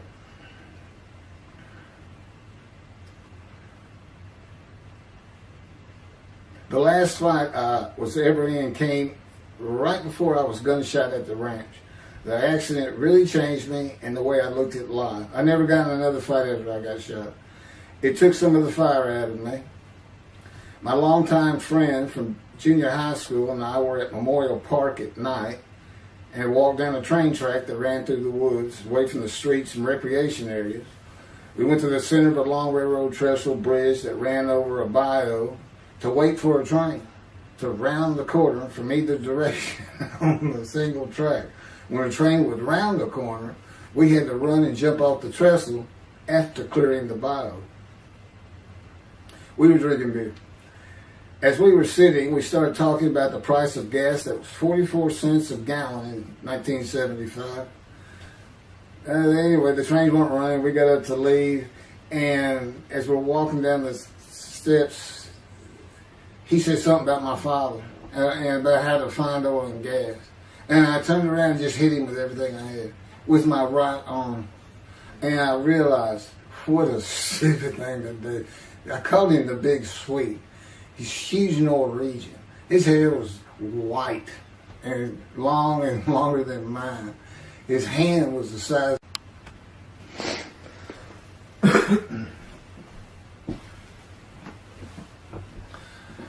And I had nowhere to run. That was the really dumb part about it. I mean, I couldn't move. I couldn't use my quickness. I couldn't box as I had with the fellow across the street.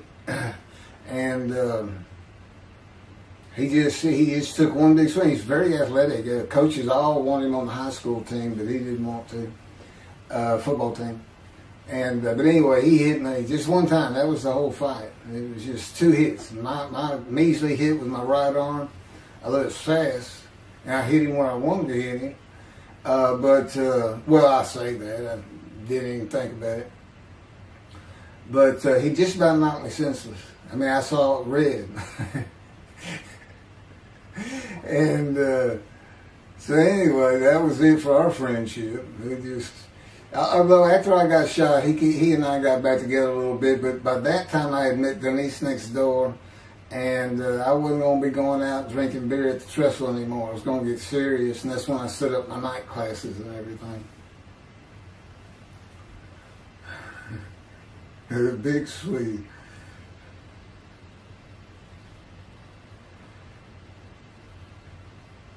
After the gunshot, I stopped seeing old friends, including Antonio and the big Swede, and spent all my time with Denise from next door. I knew I wanted to be someone who succeeded in life. My dad always told me when he was angry with me that with my smart mouth, I was never going to be anything but a ditch digger or a lawyer. While he said lawyer in a derogatory way, he got me to thinking I'd like to be a trial lawyer. I had to get into college first, and the only school I wanted to go to was Texas A&M University. Anyone who had ever known me would tell you that I was not even close enough to being smart enough to go to any college, much less Texas A&M. I would tell you I had never applied myself to the task of learning. Texas A&M denied my application. I called them and pleaded and argued, and finally admissions said that if I came for the summer semester of 4 classes and maintained a B average with no fails, they'd let me in. I did it, barely. I almost failed calculus and got a D. Just a quick thing on Texas A&M, because it relates to World War II, which always makes me think of the Holocaust, and how many Aggies were involved in that. Texas A&M enrollment began on October 2nd, 1876, and admission was limited to white males, and all students were required to participate in the Corps of Cadets and receive military training. Many Aggies served in the military during World War II, with the college producing 20,229 combat troops. Of those, 14,123 Aggies served as officers, more than any other school, and more than the combined total of the United States Naval Academy and the United States Military Academy. During the war, 29 A&M graduates reached the rank of general. Texas A&M is more than a great university. It's the home of the Aggie family with a long history of spirit and tradition. And I'm going to pass through all that. You can read. I got all this from Wikipedia.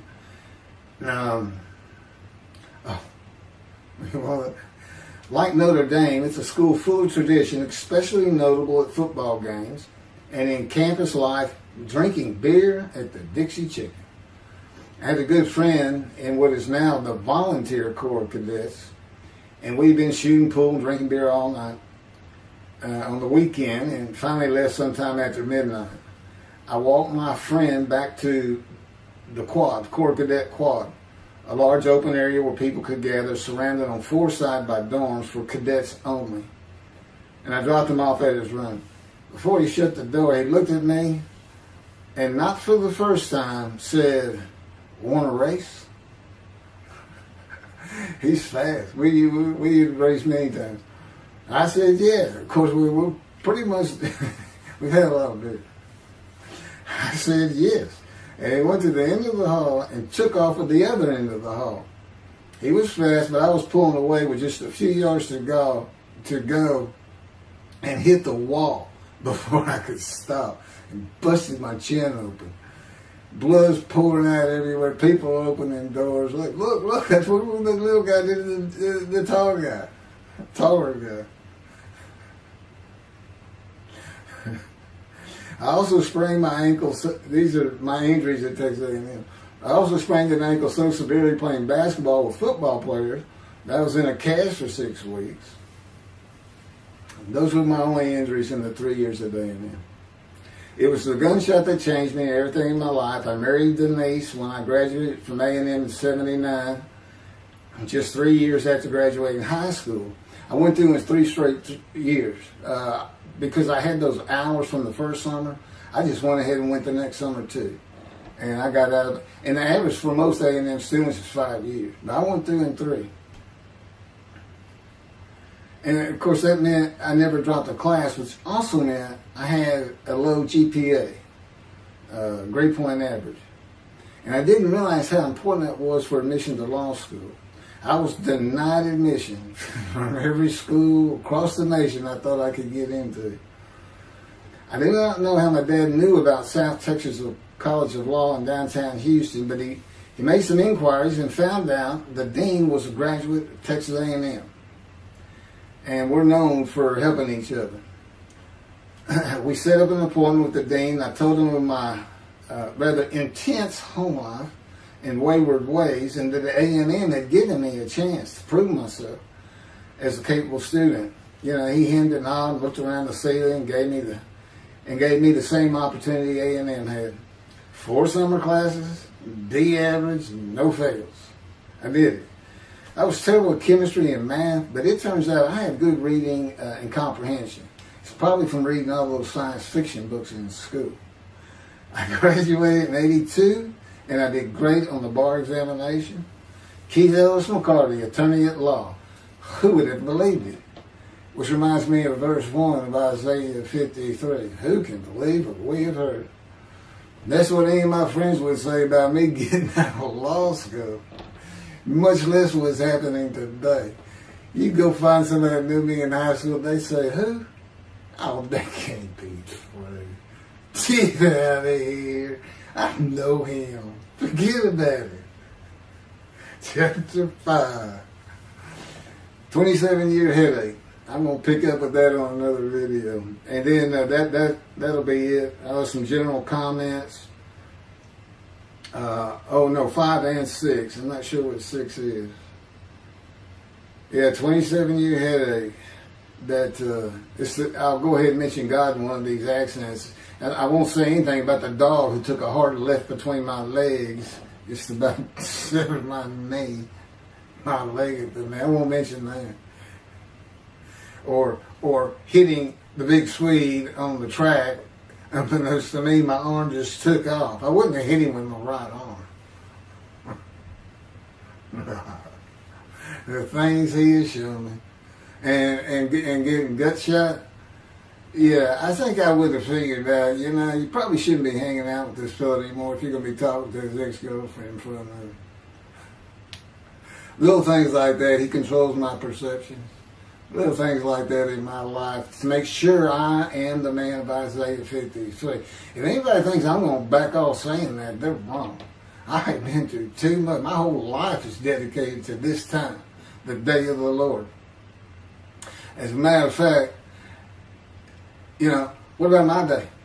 I started thinking, what about my day? Well, he said, well, first of all, God's speaking with you and living with you. Most people think that's pretty good.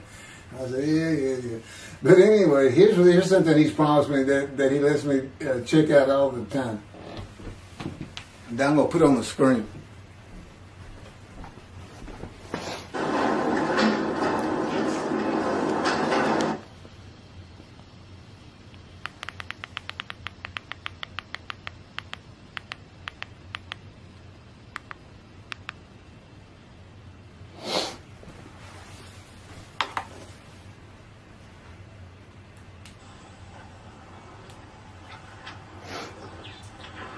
The Radiant GP Cycles, Shorties, Slip-Ons, Cold Startup.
27-year headache.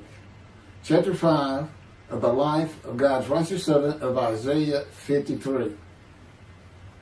The same year I graduated from law school in 1982, my son Justin was born. In 1985, my daughter Brooke was born. And in 1988, my youngest child and daughter, Laura, was born. I was making good money, though I expected a lot more, in my first job with a law firm that specialized in collections. I also tried my first civil case, which, while working there, which was a nerve-wracking event, first trial. The first day I entered the courtroom, the judge asked me if I was a law clerk. I had a very youthful appearance, though I was 28 years old, not 20, common age for a law clerk. My youthful appearance in junior high school and high school with my long, wavy blonde hair, I usually kept in a ponytail, had way too many people tell me I looked like a girl. It is interesting though, at least to me, not one person in my entire life has ever said anything about my disfigured arm. I must have looked like a girl who would beat on you if you did it. When I got mad, there was no hiding it. You could see it in my face and hear it in my words. When I was 28, Brooke was born. I tried my first civil case, and the bane of my existence on earth began. A never-ending headache that I generally thought to be associated with post-traumatic stress disorder. I had terrible nightmares from my youth, but now I seem to have begun grinding my teeth, causing the temporal mandibular joint, TMJ, to ache terribly during the day, and the whole side of my head, the muscular, I don't know what you call it, but underneath the skin of the skull was always real tight, a tightening of the muscles. It was difficult to even talk to people at some points. For 27 years I had that headache. I tried everything. Even surgery on the TMJ, and another surgery where the doctor severed my upper jaw and then trisected it from my skull and spaced it to fit my lower jaw. All to no avail. I could not stop the nightmares and the grinding of my teeth. Mouth guards helped my teeth, but the pressure was still there. I literally feared going to sleep. I didn't want to wake up the next day sometimes because I knew how bad the pain would be there again. It completely ended my dream of being a trial lawyer. So I got an associate position in an oil and gas firm and began learning how to prepare title opinions for oil and gas companies on tracts of land they plan to drill on. Basically, a title opinion is you start from sovereignty, which is when the state granted the land to someone, usually great, large tracts of land. And from there, you get parceled out and cut up. And I'd be chasing one small tract within a very large one almost 200 years ago in the early 1800s. And I would have to create genealogical charts of heirship, for people who died without a will. And they had to know who the family members were. And I got very good at it. And I really enjoyed it. I'd go to small towns throughout Texas and into their courthouses where they would keep all the records of every transaction, of every piece of land in the county. But anyway, there's an awful lot to it. I do go into it in some detail in the book, but I'm not going to for this video.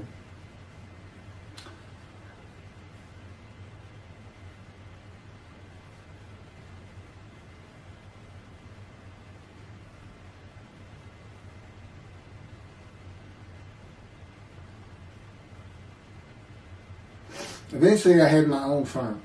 It's just me.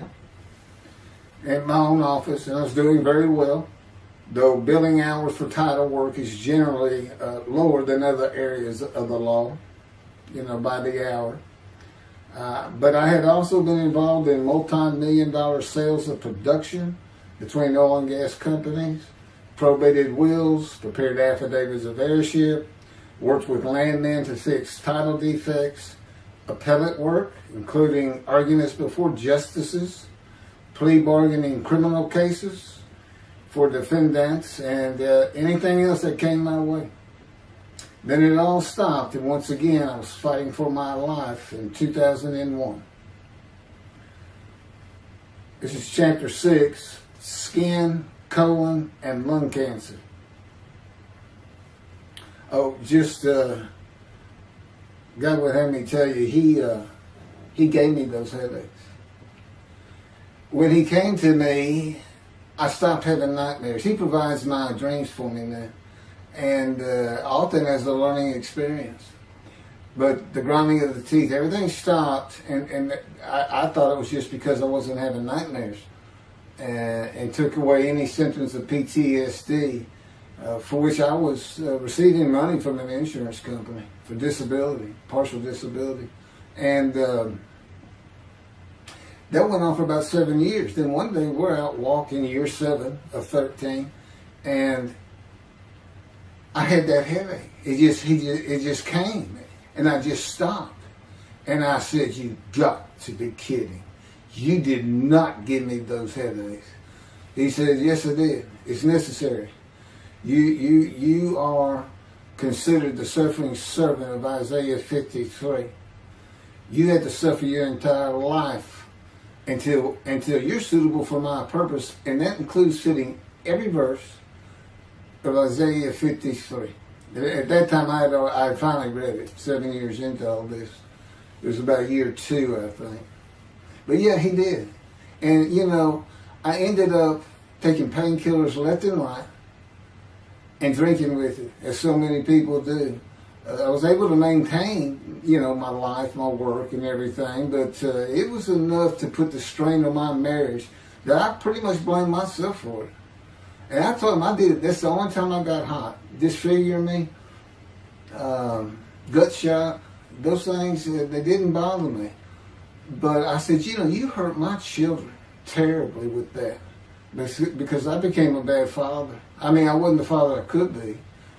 They love me and I love them. We don't have any serious risks. They're off living their lives and they're all doing great.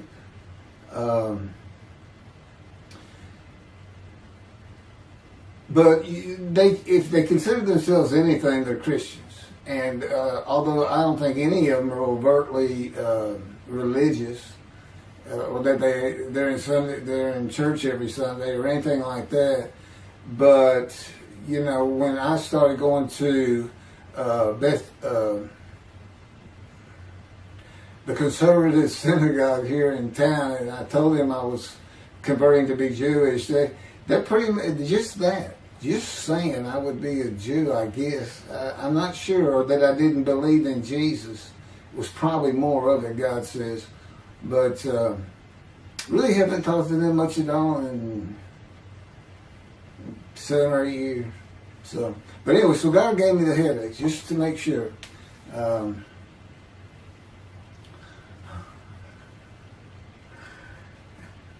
Anyway, I was married to Denise for 18 years, and we divorced in 1997 for irreconcilable differences. We agreed that she maintain custody of the children. The first to leave was Justin, and he came and lived with me. Then Brooke started getting in trouble, who is as tough as she is beautiful. Her mom's very difficult to get along with. Justin was a lot like me at his age, and trouble followed him everywhere he went. Like me, he was hard to talk to, and like me, his getting out of high school was a coin flip. He's doing great. He learned the oil and gas landman business, and I helped him out as much as I could, and friends of mine helped him out even a lot more. And he's very successful now. Married, no children. Laura's married, no children. She's got a great job. And Brooke is married with 2 children. I have 2 grandchildren. Long life, see his children. You'll see what I'm talking about, long life, when I get to the lung cancer that God chose to crush me with. Something had to be done, and to make matters worse, Denise had met a man and they were going to get married. But he didn't want Brooke to be part of their new family, or Justin for that matter. He wasn't going to go stay with them anyway. Now, I had 2 of the children and she had 1, but all still in her custody according to the divorce decree. So anyway, I stopped paying child support on those 2, but had not gotten around to the proper revision of the divorce decree when I took Justin and Brooke with me to live on the Big Island, Hawaii. Laura came with us to visit for a month. This oversight on my part resulted in Denise and now her 3rd husband filing papers in divorce court for past child support for all 3 children, for the time I had begun paying her 1/3 of the original amount. I represented myself. I had won contempt of court and was locked up for a day, but I never had to pay that money. By verbal agreement, I sent Laura back exactly 1 month later. I could not leave her out, and I wanted her to see where her brother and sister would be living. They were all so close and protective of each other, and still are to this day. And she was so sad. One of the hardest and emotionally painful things I have ever done was put her on the plane back to Houston. I can't think of anything else. The backdrop to moving to Hawaii was my firm was in dire need of new work. But the oil and gas industry was down. It's always up and down. And my clients were not drilling. A landman I knew called and said his sister in Hawaii, a brilliant eye doctor, but not a good businesswoman, needed help resolving creditor issues stemming from her new offices and equipment purchases. I told him it was a good time for me, as things were slow, and who's going to turn down a free expense trip to the Big Island, Hawaii? So I went and took care of everything without charge, but of course everything was paid for. When I came back to live in Hawaii at the urging of the doctor that I had helped, who did not like the look of an abrasion on my chest, and it had been there for years, I was examined by a friend of hers, and it was cancer. I don't remember what the doctor called it. He removed it in surgery with a 6-inch diameter circular cut, and it was not malignant. I could practice in just about any area of the law, and all I had to do was pass the Hawaii bar exam, one of the toughest in the nation. While studying for the bar, my body, all at once, in a moment, told me something bad was wrong with me. I had been running, swimming, riding my bike everywhere I went, letting Justin have the car, and had been feeling good and strong. In a moment's time, I was weak and sick while grocery shopping, and there was a pain in my belly and my abdomen. I did not know it, but a large tumor in my colon had burst through my colon, and I was bleeding internally. I did not go to a doctor, which I guess is my nature. That, and I did not have medical insurance. Anyone asking anyone for help unless things were at a critical stage, such as a bullet wound, was something I couldn't do. There's all kinds of personality disorders. I thought surely it would pass, and decided to just give it time and bear up to the abdominal and belly pain. I continued studying and took the Hawaii bar on Oahu in Honolulu in the summer of 2001. I had lived in pain for so many years from my headache, and passing the bar was so important. I just kept going day by day. Pain was getting worse, and but I kept exercising. It was the only time I didn't focus on the pain. I had always been a fast healer, and I thought in any day it would just go away. I finally could no longer take it. Brooke, it turns out, was in Houston visiting with her mom, and I left Justin at our little, we called it the Little Green Shack. There wasn't much to it. We weren't there very often, really, except to sleep. And went to Houston to find a doctor for diagnosis, staying at my parents' townhome, which is where I'm at now. I had allowed my major medical insurance to lapse using premiums for child support when things had gotten lean. I just needed someone to tell me what was wrong. I would find a way to take care of whatever the diagnosis was. Early September, I was close to dying, lying on the floor of a dingy apartment of a friend who traveled for work. I could no longer get up to even try and get medical help. And I had not told anyone how bad it had become. Then the planes hit New York. Seeing how grief-stricken so many relatives were on the news, I began to think for the first time how awful my children would feel when they found out how and where I died all alone. So I asked my father, again, it's hard for me to ask people for things, for the money to pay for a colon examination that had been suggested by a doctor at one of those clinics you find in a strip mall, the only places I could afford. The doctor who performed the colonoscopy finally found what was making me so ill and unable to eat. A malignant tumor 6 to 8 inches long that had burst through my colon, and I was bleeding internally. You know, I come out of anesthesia, partial anesthesia, and he's holding this picture, and there's this great big purple blob, and he says, I couldn't get the scope past this. It's not a good way to wake up. To say it crushed me in my life is an understatement. The pain, the weight loss, inability to eat, all I could do was drink calorie drinks. Began about 4 months before the colon examination. That was 4 months of sheer pain. But as it turns out, I did pass the Hawaii bar exam. It was now early October 2001. The doctor told me, look, you don't have insurance. Go to Bentop Hospital. That's the hospital I went to when I got gunshot. I prefer gut shot. It sounds better. Yes, man.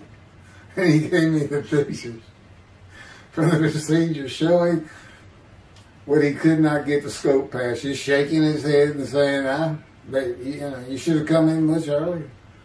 So I went to Bentop thinking I was here in 75 on October 5, dying, but I did survive. And here I am again on the first week of October 2001. I showed the pictures to the admitting nurse. Instead of them sending me to the waiting room, she just looked at me and she said, this is a public hospital. I mean, you can wait all day long to have a cold check. She looked at me and said, why did you wait so long?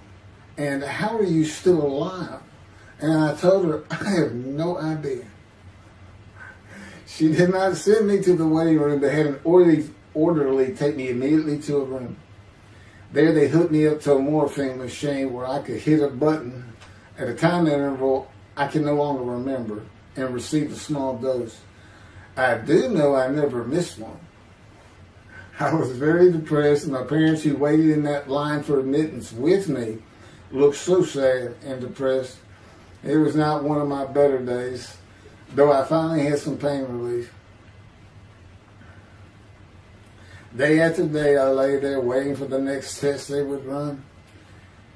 It was during this time I received notification that Denise had filed papers in the divorce court to recover monies for the time I was taking care of 2 of the children. That's also when I received notification from Hawaii that I had passed the bar exam. So, Ben Taub Hospital, what a lifesaver. I mean, young surgeons in like Baylor University, medical schools, it's a prime position to get your hands on if you're going to be a surgeon, because you're in surgery all day long and all night long. As long as you can stand up, they're bringing people in. It's just a real hot spot in Houston, and a great hospital, but it's not a place you want to stay. You really don't. My doctor would come in and be out so fast I never knew what was going on. He did tell you my previous surgery to my abdomen, where they opened me up from stem to stern, complicated removal of the tumor. On October 25, my son's birthday, who was now stuck in Hawaii, they cut me open again and removed the tumor. It was about a week or so later, I was released with a schedule for chemotherapy. I returned to the dingy apartment all alone. I just stared at the television for weeks. I did, and chemo is so depressing for those who had to go into it. A small room with big chairs for about 20 people who all looked like death, including me. Everyone with an assortment of bags of chemo dripping into our arms for hours. It took about 8 hours before I really got sick from it.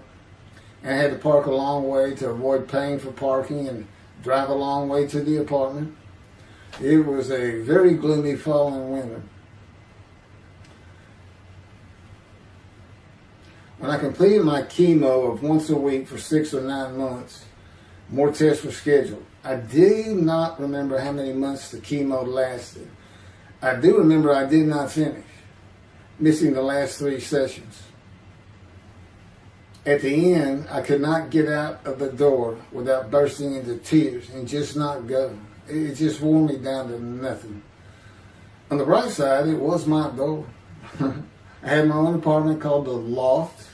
It was brand new and very nice on a bayou close to downtown Houston with a running trail alongside it and lots of woods near Memorial Park, where I had been running a 3-mile circuit since high school.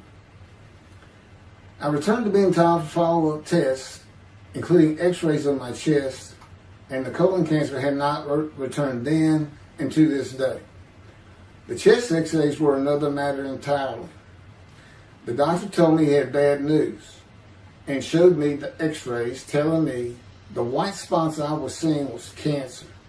They were everywhere. Lungs full of cancer, he said, at a stage I could not be treated with any success. My dad was with me, and I asked the doctor, well, what does that mean?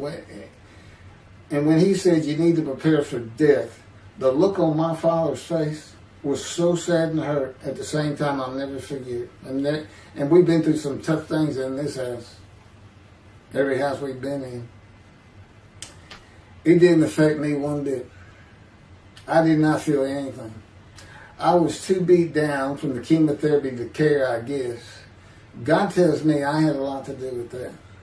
And the fact no matter what they said, I didn't think I was going to die. But I didn't know that. I just wasn't having that conscious thought. And God says he had a lot to do with that. Of course, he hadn't spoken to me yet. I had never seen a doctor for cancer or any other ailment since that day. I had to get Justin home was all I thought about. But I needed money. I found an old client that needed a title opinion for a drill site well. I struggled through that and got my boy back to Houston. And it was tough. I was so weak. And it had been so long since I really had done any title work. And just going to pick the work up and visiting with the client was a major to-do for me. But we got there and I got Justin home and he went to live with some childhood friends. This was now 2002 and going into 2003. I just walked all over the running trails in the 3-mile loop at Memorial Park and in the woods day after day. I didn't think about dying, but I did But I did not think about restarting my law practice either. I watched a lot of television and played video games. I watched the Tour de France for the first time and got inspiration from Lance Armstrong. I was still alive though, and the funny thing was my lungs never bothered me. I was never sick. It's because God had already removed it. After I got the news I was dying of lung cancer, He took them from me. That's what He tells me. And I don't have any symptoms. Well, as you'll see right here, in 2005, I picked up some title work here and there and made an office out of my loft. I bought my first motorcycle, soft-tailed lowrider Harley Davidson.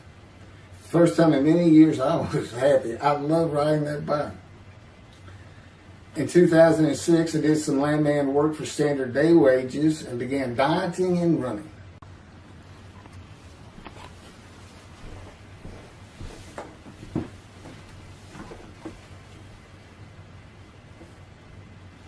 Once again, my camera only goes for 29 minutes and 59 seconds, and I'm going to back up just a little bit. In 2006, I did some land work for standard day wages and began dieting and running. I had never been a swimmer in terms of training for it. I love the water and swimming, but I never trained with laps at different paces and various distances. Mostly because I was so slow, because of my right arm. I was reaching an age, though, where endurance in my running was more important than speed. And so endurance swimming was too. In Hawaii, I had seen the athletes come to Kailua Kona, where we lived and where the Ironman triathlon begins and ends. Matter of fact, my little green shack was just right on the route where they start.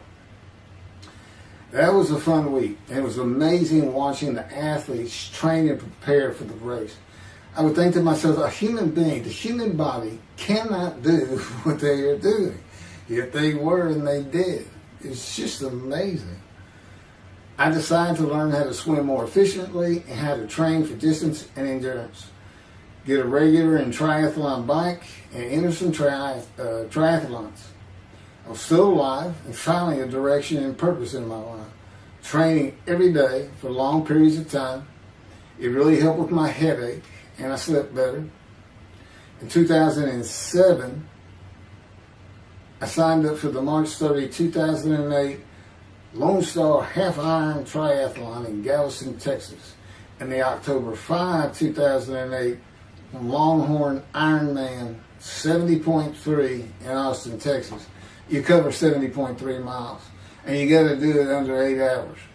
And I did real well in the first one.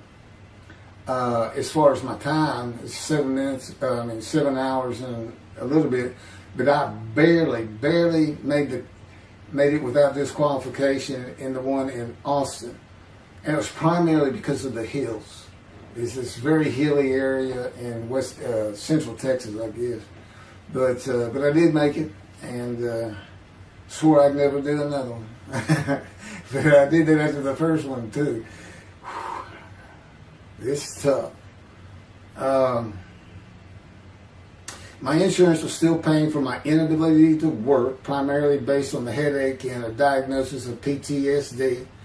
So I was not working, and I got real serious in training to swim the 1.2 miles in the ocean, and that would be in Galveston and in a lake in Austin, 56 miles on the bike, and a half marathon, 13.1 mile run. That's what I was able to do with a diagnosis in 2001 of lung cancer that could not even be treated, stage 4. And that's just about impossible. It would take a miracle of God for that to happen, because generally you're going to die within 1 year. They say if you get lucky with good medical treatment, you might make 5 years. But 1 year is the standard, if you can make it that long. That's my proof that I offered myself to guilt for God. Because you can't, it's not something provable. All you can do is show the result of that offer. And again, guilt's an emotion. I got way too many videos and everything to get too detailed on it. But that is the proof. You know, I got the colon cancer 20 years ago when the planes hit New York. And it was Oh, that was 2001, right. Too many things go through my mind when I start thinking about those cancer years. But God, He removed it. He had something for me to do, but that's verse 10. God chose to crush him with the disease. And as I've mentioned, the reason he chose that is to show that I was blemished, defective, could not possibly be an offer for sacrifice, because he knew what the Gentiles were going to do. They were going to put an unblemished lamb in there and call the Jewish people's Bible their own, and use the laws of Leviticus, not unlike Mr. Toby, a singer, and his 6 million blemished ram sacrificed by Hitler, the righteous servant of God. That's how that seems to read. He's welcome to, respond any way he wants to that, but it's on the video, it's in the book, it's in quotes by him. It's from his midrash, from his site, and he said, share this with everybody. Everybody can take it and just share how great my knowledge is.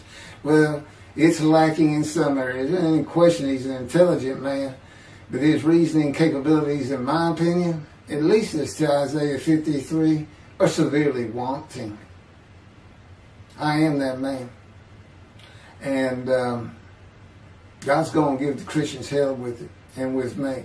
Just like I just heard this for the first time on the video, when all of a sudden he had me say that Jesus announced he wasn't the man of Isaiah 53 on the cross, when he said, Father, Father, Father, why are you forsaking me? Because he was about to die. In Isaiah 53, who he thought he was, and he's not, who he didn't fit the verses, but he thought he was supposed to be exposed to death, but given long life. So boldly he goes into the Roman Jerusalem and gets himself taken up. He's not worried. Delusional, yeah, maybe. But as far as I'm concerned, he's nothing but a story. He never existed. And the story starts with the Essenes of the Red Sea Scrolls and the teacher of righteousness. Real quick, I'll go over that. Here's the thing. Their founder is called the teacher of righteousness. Okay? They were great followers of Isaiah. They had the great scroll of Isaiah. They're prolific writers and copyists. They had their own gate at Jerusalem. The Essenes Gate. Now, the New Testament never mentions them. You got Pharisees, Sadducees, Essenes, but they never mention an Essene. And Jesus, quite frankly, would have been one of them, because they embody who he is. They didn't like riches, hated sinning. They didn't like material things. They removed themselves from Jerusalem, in the most part, to those caves by the Dead Sea for that very reason. But they did have a gate. They still had people who would be there, and you know what they would do at the gates? Tell stories. That's what you do. You tell stories, and it is a great story. Here's this guy, he's connected with God. Back then they believed men were gods. Caesar was a god. Over in Egypt you had the same thing going on. It's a common thought that men could be gods. And this story just springs up. And there didn't any question. They'd have gone and questioned him. I mean, they're sitting right front and center in Jerusalem. You think they didn't hear about this man walking on water, raising the dead, feeding 5,000 with 2 fish and 5 loaves, turning water to wine? That alone, Rome would have said, Caesar would have said, he does what? He turns water to wine. Bring him to me. Don't touch a hair on his head. You don't kill the man who turns water to wine. You send him out with your armies. Make your men happy. It's there's so many ridiculous aspects to it. Most particularly, God performed a human sacrifice for the sinning Gentiles. He's left the sinning Jews for the sinning Gentiles.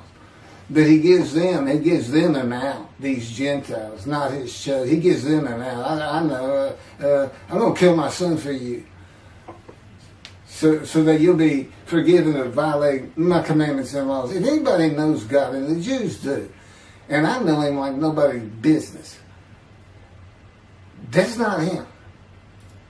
That's not him. I mean, he told the Jews, I'm never going to leave you, but I will punish you. Now, that's him. That's him. And he'll put you through hell just to make you a better person, a better people. And he has no plans of changing that. He's not going to change the minds and the thinking of billions of people to make them love the Jew. He's just not going to do it. And the practicality is he didn't create man for him to even be able to do that. Now, he could have created humanity where he could do that. He could change the mind of everybody at the same time. But I'll tell you on this, he's been working on my mind for 13 years. It is one brutal cop bundle. It's a very one-on-one affair. Now, he says, now, I could just kill everybody. I mean, that's easy enough. That's easy. I could just kill everyone, but he said, that's not, it's all about this. You got to know how to read the Bible. It's written for antiquity first, and the Dark Ages, and then the Age of Enlightenment. I mean, basically, he's saying you've got to go back over it. You've got to check these guys. You've got to check Rambam in his speech. God's going to make the world speak Hebrew. Or, yeah, they will be of a pure speech. You got to check some of this stuff. And I read Rashi's, I went through his Isaiah 53 Midrash, and all I can say is very unimpressed. I've seen what he has to say in Malachi. He didn't pick up on any of this. He didn't know what the angel of the Lord is, the angel of the covenant that you desire. He doesn't know how Moses goes by a burning bush that's not consumed. The angel of the Lord is in there, and God speaks. I do. To me, it's just like, well, you just get some basic concepts, and all of a sudden, and quite frankly, it'll open up the scripture to the Jews. They can put the Talmud aside for a little while. But I will say this. God says, if you can study it, study it. There's all kinds of great things in it. Just be real careful about what you teach from it. And it's useful for heaven. If you like to talk about Talmud as a scholar with other Jews who may very well be in a scroll of remembrance with you, you can meet up with them. You'll see them in the meeting places, have them over to your room. Y'all can watch the new earth being created and the new peoples of God chosen, and watch the evolution of the chosen people. And humanity, the same as this one. God says, why would I change it? Why would I change it? When I did it, it was perfect. And you can tell Mr. Singer that the evolution that he's talking about, where all of a sudden the world's going to love the Jews, been going on for over 3,000 years, and it hadn't even. And today, anti-Semitism's up, and David is here. It's not going to happen. Thank you very much. I will be doing. Was that 5 and 6? Yeah, that was 5 and 6. Now the book picks up at chapter 7. It's on a video when God first speaks to me. And it's very interesting. And we'll still be putting some videos out. But I've pretty much covered all the major material. Everything from Isaiah 53 and the day of the word, Lord. There's a few more things. And it's a better read than it is a video watch. But, for those who like to read. But it's covered very well in these videos. And now that I've put the personal part in, which is to show how I fit Isaiah 53, and you see the difference in my life. Now, that's a life of suffering. That's a life of pain. That's a life of familiar with disease. They say, gee, well, he died on the cross. He was scourged. He was scourged and this and that. Do you know how much he suffered in his life? I mean, he's not even in the conversation as a man of suffering. He's not in the conversation. Thousands and thousands and thousands of people died horrific deaths back then and by crucifixion.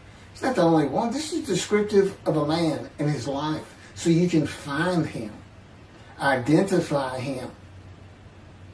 And what did he do? He never suffered. He was never sick, ever, until the last day of his life. He's 30 years old and he's got one day but under his belt of pain and suffering. To me, you're not even in the conversation. I mean, that's nothing. That's not him suffering. That's just, you had a bad death, sorry. You got whipped first. You got whipped. One gospel says the scourging was an open-handed slap to the face. Now, the other three do say scourge. But then you see, and then every movie you see, he's carrying that cross. He's all whooped up and bleeding, this and that. He carries the cross in one gospel only. In the other three, it's carried for him. And then he's on the cross, and what does he do? Father, Father, why have you forsaken me? And then the gospel says, one of them, and then he gave up the ghost. He gave up and died. I laid in the back of an ambulance for 8 hours, doing everything I could in my power to stay alive. Just gave up the ghost. There's another video where we make that a little bit more humorous. Anyway, thank you for listening, and I guess that's it. Thank you.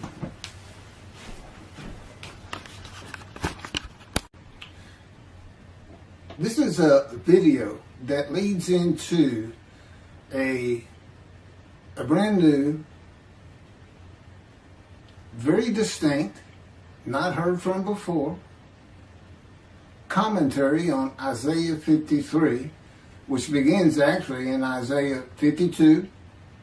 It's comprised of 7 videos I have put together in the last month or so, and I'm just putting them all together with a lead-in video explaining these things and why it's so new, novel, and has such a different view of the scripture from that which Judaism teaches regarding a messianic era when David comes, the descendant of David. They often refer to him as King Moshiach. Moshiach means the anointed one. And you'll get the idea from the title of this video real quick. God speaks to an atheist. And it began like this. The doctors who gave me 1 month to live from lung cancer in 2002 that developed from my colon cancer metastasizing would have been surprised that I was still alive, to say the least. I had stopped thinking about the lung cancer years before. The white spots in the x-rays that filled my lungs, like the stars in the night, did not inhibit my breathing or slow me down in any way. At this point in time, I'm training for my first triathlon. And I didn't start small. I did a half Ironman. It's 1.2 miles swim in an ocean, 55-mile bike ride, and half marathon, 13 miles. They call it the 90.3. One Saturday in the fall of 2007, I was cooking lunch in my small kitchen, post-divorce, and at the stove, when God said, from just a little behind me, as though somebody was speaking to me right here, and above my right shoulder, which is disfigured, wash your hands. I turned around to the sink, washed my hands, and turned back to the stove. Now understand, I've been an atheist for 50 years. I mean, I completely denied the existence of God. And then from right here, a small, quiet voice, like an account they had with Elijah at the cave, said, wash your hands. And I simply turned around, washed my hands, and went back to the stove. I didn't say a word to him. I didn't even keep thinking about it. I just did it. That was it. It was as though he had always been there. Just as to Adam. That's what I liken it to. And he dictated this to me. This is from my book, the book of my life that God dictated to me. It's called The Righteous Servant of God of Isaiah 53. No, the life of God's righteous servant of Isaiah 53. And he put it together. And he did it because he actually came to me, as Jeremiah would say, in the womb. But in my first year of life, and like Ezekiel, lit and entered me. So that part of chapter 11 of Isaiah happened well over 62 years ago. That's when that happened. That's when Moshiach was here. For all these rabbis and commentators who have been saying, he's here, no, he's here. Well, he's been here. I've been here a long time. I just wasn't prepared and hadn't even heard his voice yet. But what he did, you know, with Jeremiah, he made sure he was a priestly, godly man and guided his life. With me, it was to make sure I fit every single verse of Isaiah 53 as only I can explain it, what it's for, what it all means, and live a life of suffering familiar with disease. God chose to crush him with disease that he would offer himself for guilt and receive long life to see his children. That's my proof that it happened. They told me 20 years ago, we can't treat this lung cancer. It's too advanced. You're going to die. And you're going to die real soon. You need to prepare for it. And it did crush my life. I stopped working. I just kept waiting to die. And I didn't die. And now I'm training at this point, in 2007, I'm training for a triathlon. I finally said, the heck with it all. And that's the proof. Crushed with disease, exposed to death. That's in verse 12. Exposed to death. And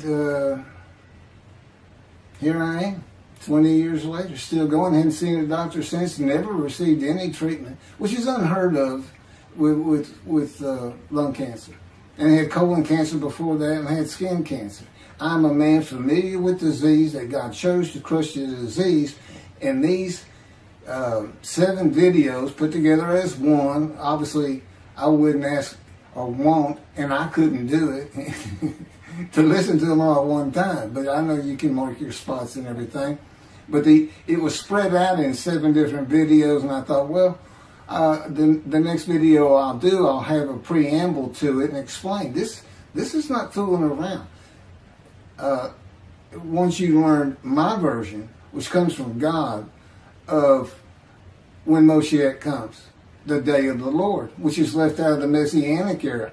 But if you ignore me, God says, as my role as Elijah, God says, when he does return to his temple suddenly, it's going to be with, and it's not there, it's going to be with utter destruction to the land. Okay, all this is explained, so I'm not going to keep going in detail and carry on with God first speaking to me, but it was as what Adam would have felt like. This is natural. I mean, to him, you know, having somebody speaking to him from above him, from up here, from within him, it's perfectly natural. And he wouldn't be falling down in reverence and I'm not worthy and all that. It would just be, this is the person who's always talking to me and telling me what to do. The fact that he doesn't see him wouldn't probably enter into his mind.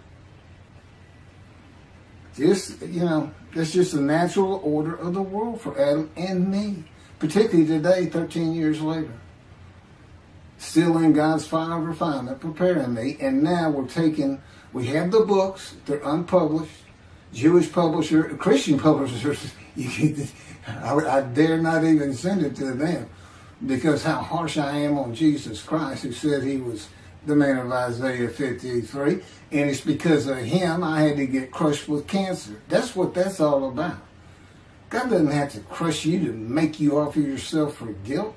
He just seized Ezekiel and put him through the fire of refinement, the anguish of it, and sent him off to be a prophet to the Assyrian, Babylonian exiles, of which he was one, actually.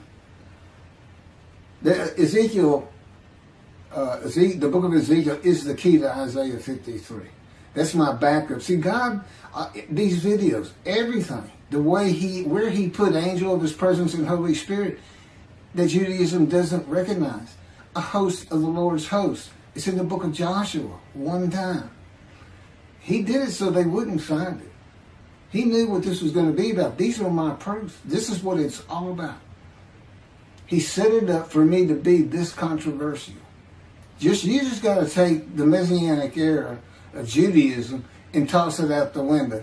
And you'll understand why when God has me explain it to you. He controls everything I do, think, and say.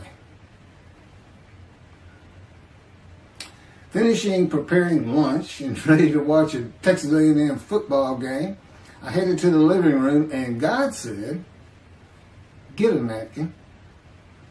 I turned back to the kitchen and got a paper towel. Sitting on the couch from about the same place. Sitting on the couch with the television on and my plate in my lap, God said, get your TV tray.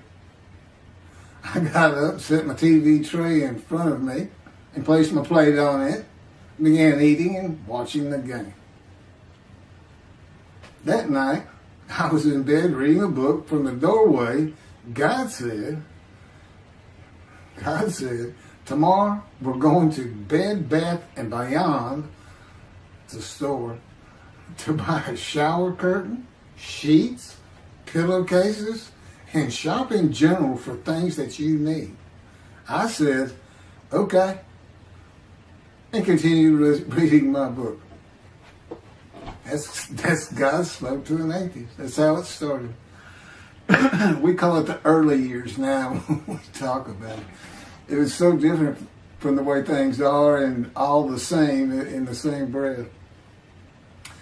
And I have since learned this. It was by his power upon my emotions and thoughts that his presence with me was though he had always been there. In other words, when you read in the Hebrew Bible, God calls somebody's name like little Samuel, and he says, here I am. Here I am. Now there's some accounts of people falling to the ground, but he can put a silent knowing to you. He can put knowledge within you, your mind, where you never hear a word from him. In other words, put into your mind the God of all creation is about to speak to you. And he doesn't have to say, stay calm. He controls emotions. He told me, Keith, I created emotion. And there's nothing I can't do with yours. And believe me, it's been proven to me. I'm not going to get into all that. And then this story goes on. It turns out he had been like Jeremiah from the womb. Let me pass by that.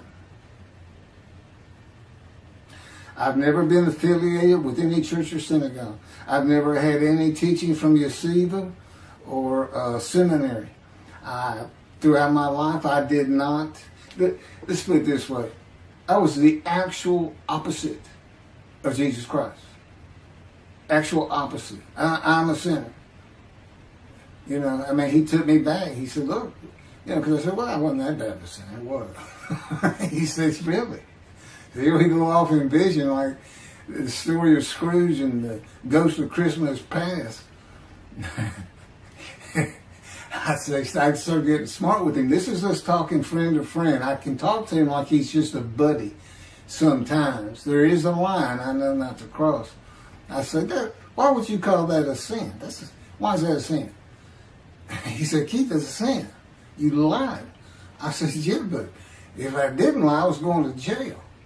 He said, well, that don't make it good. I said, well, which comes first? Going to saving yourself? Or lying? And so what? I didn't believe in you anyway. I wasn't worried about going to hell either. It's just, I didn't think about those things. He tells me, man, I didn't let you. That's why I was with you from the get-go.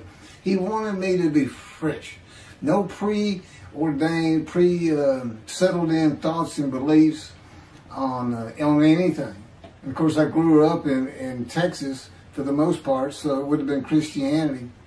I didn't associate with anybody who was religious. I didn't even know what the term Jesus freak meant. I didn't even know that Jesus died for my sins, supposedly, under their theology. And I didn't know that there was a problem between Judaism and Christianity. Jews and Christians. I didn't know that. I had plenty of Jewish friends. You know, I was in the late 60s, 70s, my formative, going into my teen years, and, you know, he treated everybody as an equal. I never thought about it. Including African Americans, who in my day, we just said blacks. I guess that doesn't go anymore. But had great friends of all kinds. My best friend, I didn't even know he was Jewish until I saw him on Facebook 40 years later. But anyway, Let me jump ahead. Okay, this is how God communicates with mankind. This is what the prophets are all about. It's not just Ezekiel, a spirit lit and entered into me. At that moment, God was speaking. And then he says, at that moment, a spirit entered into me, and then I could hear God's words. So he's saying, and that means God is in his spirits. And it's just imagine the presence of God is his mind, and it is composed of elements of the unseen realm that we can't understand. And spirit he created, and the angel of the Spirit, the Holy Spirit, he created. But that's completely different elements. His presence is different from God's presence. But they're like big clouds. And they can float together and be as one cloud. Okay, that cloud is what descends upon you. They are within me and without me. If you, this audience, was in a room with me, they would envelop you all around you. You'd be in the presence of God. The difference with me in that room is that that cloud engulfs me, flows through me. It's within and without me, as though there's no break because of my physical structure. My little spirit is a little cloud that also drifted in. That's what it is. And it happened with all the prophets. If they spoke God's words, he was talking to them. He was telling them, write this down. Write this down. All these 20 books or so, of the books of the prophets. Ezekiel, write this down. You got to set this up. Jeremiah, write this down. See, a time is coming. Well, that's the time in Malachi. It all comes together, and you'll find it in all these videos. So, and it doesn't just include Moses and the prophets. The man who wrestled with Jacob. Jacob says he wrestled with a man in divine beings. Well, you know, Judaism doesn't acknowledge the Holy Spirit's a person, which is just beyond belief, because there's so many references that this is clearly a person, an angel of his presence. But it's just God going to a man saying, hey, wake up, I'm the God of this land. See this man over here sleeping? His name's Jacob. He's got his head on a rock. Go jump on him, start wrestling. Don't worry about it. I'm gonna orchestrate the whole thing. You'll be fine. And the guy would have said, here I am, let's go. That's how he does. That was in Judaism says the man in divine beings is an angel. No, he's not. That'd be like saying I'm an angel. And you wouldn't want to say that. Well, you wouldn't want to say it to me before he came to me, because that thing made me mad. But I had a hell of a temper, just like Moses did and like Ezekiel did. And God knows how to knock it out of you to where you smile and laugh a lot, because I never used to. Now, well, you got to read the book, and you'll get it. You'll get it. I'm just, just like a lot of people, I've been through too much, hurt too much, suffered too much to have any thought that there's anybody upstairs, who cares about me. It's just don't even mention his name around me. We're either gonna fight or I'm leaving for it, and you'll never see me again. Now do that, because it just makes me angry. All that's gone, by the way. Lots of stories on that. Oh, and the Spirit speaks. He's got his own personality. He's angelic.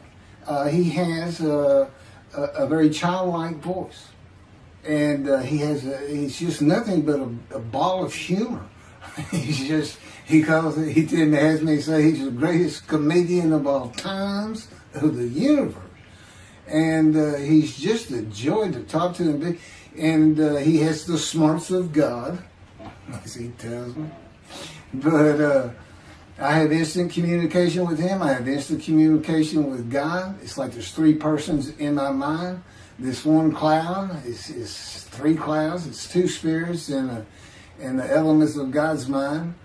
And slow process of 13 years. And it's 13 years of, and this is from Isaiah 53, punishment, wounding, chastisement, maltreatment, crushing, bruising. And I'm telling you, he's relentless. But it's in the stories, and I have a lot more once I get to Israel, and I have full confidence God's going to get it done. That's one thing I don't worry about. 13 years, a year and a half of trying to get books published, denied by everybody who even bothered to answer me, because it's just so different. And it can only go to Jewish publishers, and it's just like, well, this isn't the stuff we believe, and it sounds like he's saying it's him, and this and that. Well, I was. God said I made sure I didn't get them published. I wanted to do the videos first. You see, I'm not on the executive committee. I don't know what's going on 99% of the time. I don't know what I'm going to have for dinner. I no longer have self-will.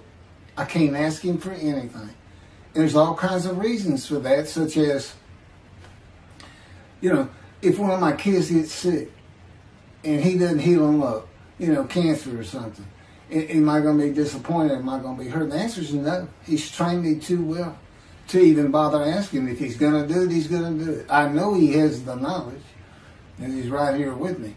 So, it's a long, detailed process. I know things from his perspective. It's just another reason the Messianic era is not going to happen. And it comes out in these films.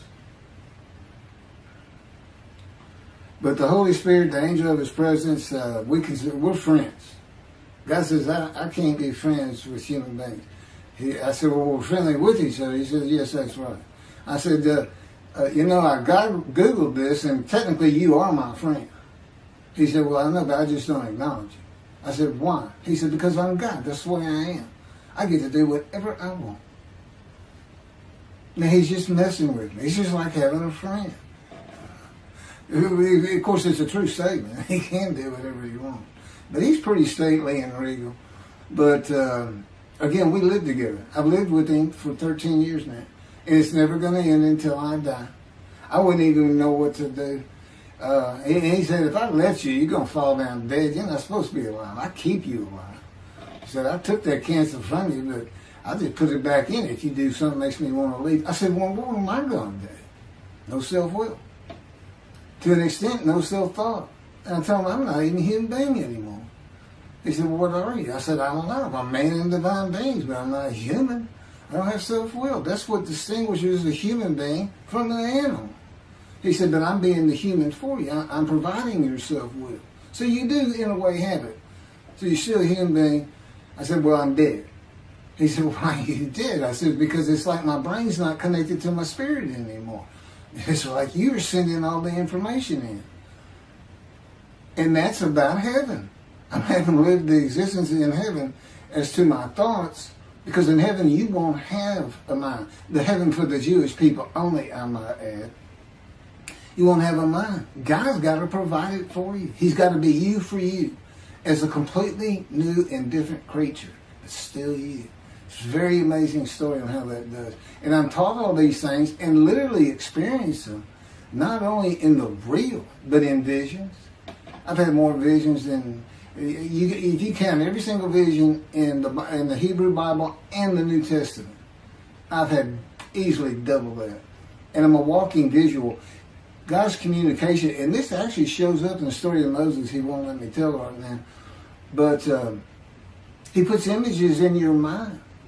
Instead of saying a sentence, you get something in your mind, a picture. Anyway, I call it visuals. And you can be wide awake for those. And I can be in vision wide awake. Okay, so we finished our shopping to get shower curtains and everything. And God said, let's go to the bookstore and get you a Tanakh. To which I replied, what's a Tanakh? I didn't Hebrew Bible, okay. Well, I know the Holy Bible, the New Testament and Old Testament, and on we go. I'm starting to learn for the first time. At Barnes & Noble's, we looked at all the Hebrew Bibles and purchased the Jewish Publication Society's Tanakh, the Holy Scriptures, which is a translation that began in 1956 and was published in 85. Men who spent 30 years on the Leningrad Codex, the oldest Hebrew Bible in existence. They started from scratch. I hear these rabbis and people saying, well, I know what these translations are, this and that, and this, and God says, just go with the JPS. They hit it right just about every single time. I've only found one thing that I don't understand how they missed it, but it's in 53. This is the 1985 edition. That's the best translation you can get out there. And I don't just hear God speak to me. His presence is heavy. And I'm also, it says he pinned Ezekiel's arms behind his back with his cords of power. And by his cords of power, Ezekiel could not leave his house. That's in Isaiah 53. He took him from the land of the living. Took him from society. The man of Isaiah 53 lives, so he's taken from society, but that doesn't, from the land of the living, that doesn't mean he died. And there's no crucifixion in 53. So you start to see how Ezekiel is so important in this, and that's where you find out about the covenants of friendship that come with God in the day of the Lord when Moshiach comes. Again, you don't hear anything about it in this Messianic era. I'll tell you this. I think the Jewish people are going to like this better. I think throwing out all that rubbish Judaism has been teaching from back in antiquity, that's where they're stuck, and see what's really going to happen with God coming back, a man in divine beings, with the capabilities of Moses, Elijah, the descendant of David, all their attributes, are in me. I can be each and every one of them, and I can be all four of them at one time. And God can speak through me. So, it's going to be fun, and he wants his temple rebuilt. That's the purpose of Isaiah 53. It says, a purpose which might prosper of God. But it doesn't tell us what the purpose is. Well, we find it in Malachi 3. I'm sending my messenger before me to clear the way for me, and I shall return to my temple suddenly. But the covenant that comes with David says, I'm going to place my sanctuary amongst you. He already knows it's not going to be there. And then we have Elijah in Malachi 3. Well, he's got a purpose that might prosper. And if it doesn't, God comes with utter destruction to the land. And again, you don't hear it with the Messianic era. Utter destruction to the land. There's 7 million Israeli Jews. How can you not read that and go, that sounds an awful lot like I'm going to raise up armies against you? How can you just ignore that? Well, anyway, we're getting it fixed up. And the purpose that might prosper, I never believed that. I think that just hooks the man of the righteous servant of God of 53. I think that puts him with, he's got the same purpose as Elijah. Elijah's supposed to bring the families back together through the laws and teachings God gave Moses, or being mindful of them. That's the new covenant. It's an amendment. It's an amendment that also has a new inclusion of sin forgiveness. Over the last 63 years, God's presence has resided in Texas, Louisiana, Florida, and Hawaii. And he is more than ready to return to his land, Israel. Because wherever I am is where his presence is, and those are all the different states I lived in over this time period. Wherever I go. As a matter of fact, if you see me in Israel down at the old city or down at Tel Aviv, you can turn to your friend and say, hey, I know where God is. His friend said, really? I thought he left. Some people say he died. He said, no, you see that guy over there? He's all around that guy. And some say inside too. That's what it's going to be like. God says, when we get to Israel, we're never leaving again. I said, I wanted to see Great Britain. He said, it's like, did you just ask for something? I was like, oh. Yeah, that's good. I hope I fry if I hit the border and cross over. I hope I just burn up, burst in a combustible flame. But anyway, that's where he wants to be. And I'm assured he's going to get there. This purpose that might prosper, again, I think it just shows the purpose of the righteous servant and a purpose of Elijah. Because he knew I was going to be teaching. There's only, in the day of the Lord, as you would imagine, he wants to have all the prophecies fulfilled, be done with the prophecies. And there's only a handful, 4 men to come that we've never seen. The descendant of David, prophet like Moses, Elijah, and of course the righteous servant. We only have one description. Even the sages knew you got to have a description of the descendant of David. It's Isaiah 53. They called him in the Babylonian Talmud the leper scholar. You'll see me referencing it on just about every video. In other words, I'm saying, look, it's not Jesus, it's not the people of Israel as taught today. It's this guy from the Talmud that just hadn't come yet. You just didn't have a man that fit the description. Well, you do now. And 2 covenants. The friendship covenant, which is actually in 2 parts, Ezekiel 34 and Ezekiel 37. One part of which is, I'm going to put my sanctuary amongst my people. And the other part, interesting enough, has to do with the land blooming again, which is Jeremiah 31. See, a time is coming, the land will bloom again. See, a time is coming. The cities, after desolation of many years, 2,000 plus actually, will be restored and Jerusalem rebuilt. And the Jews shall never be defeated again. Okay, now we just talked about utter destruction likened to armies being raised. But here it is in this friendship covenant, Jerusalem being rebuilt. If that's done, then you'll never be defeated again. So, you look at it and go, well, there's kind of a problem between those two. And what I think it means is he's going to get the temple built now that Jerusalem's been rebuilt and he's come. That this might prosper because, it kind of gets you. So what is the purpose of God might prosper? Who thought you could do everything? And he said, well, in a large part, my people got to listen to you. They got, especially the rabbis, they never listen to my prophets. They're all full of themselves. Think they know everything. Boy, he starts getting angry. And see, that's not good for me. Because all of a sudden he wants to make me better, which means suffering. You got to keep him away from those moves. I'll tell the Spirit, say something funny. You're the funny guy around here. We talk friend to friend too. Well, anyway, I'm going to let you. There's a lot more, but this story's in my book.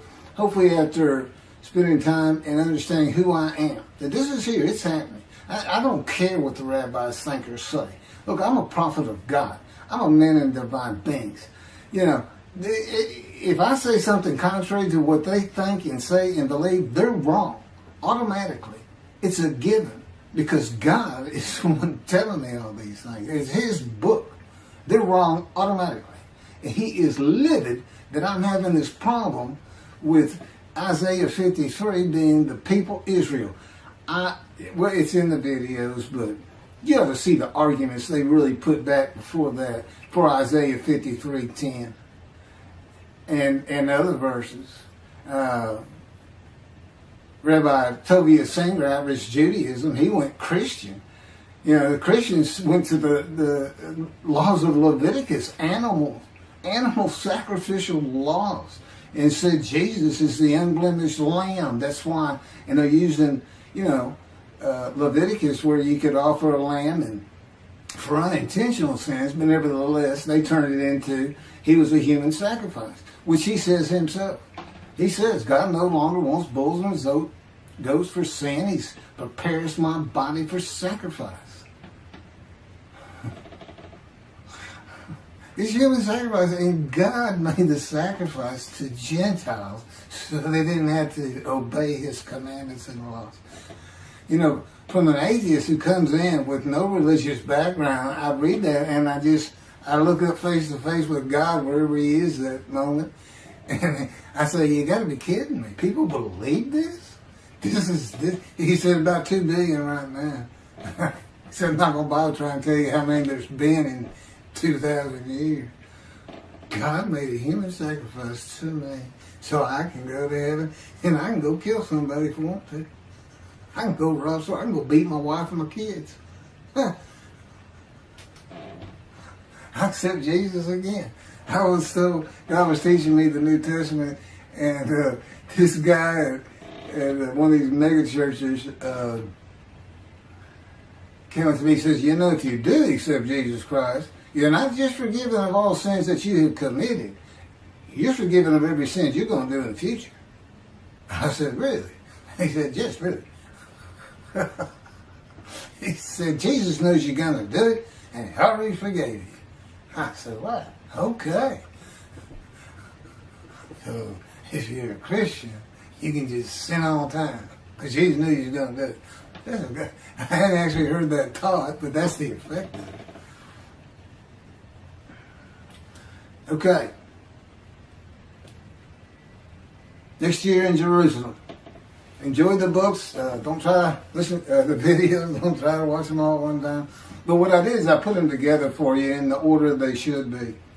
And I just thought it'd be easier. And we're kind of coming to the end of our videotaping for a little while, it seems like. Again, I'm not on the executive committee with God and His Spirit. I never really know what we're going to do next. And the books are at keithmccarty.wordpress.com. You can find that on my YouTube channel. I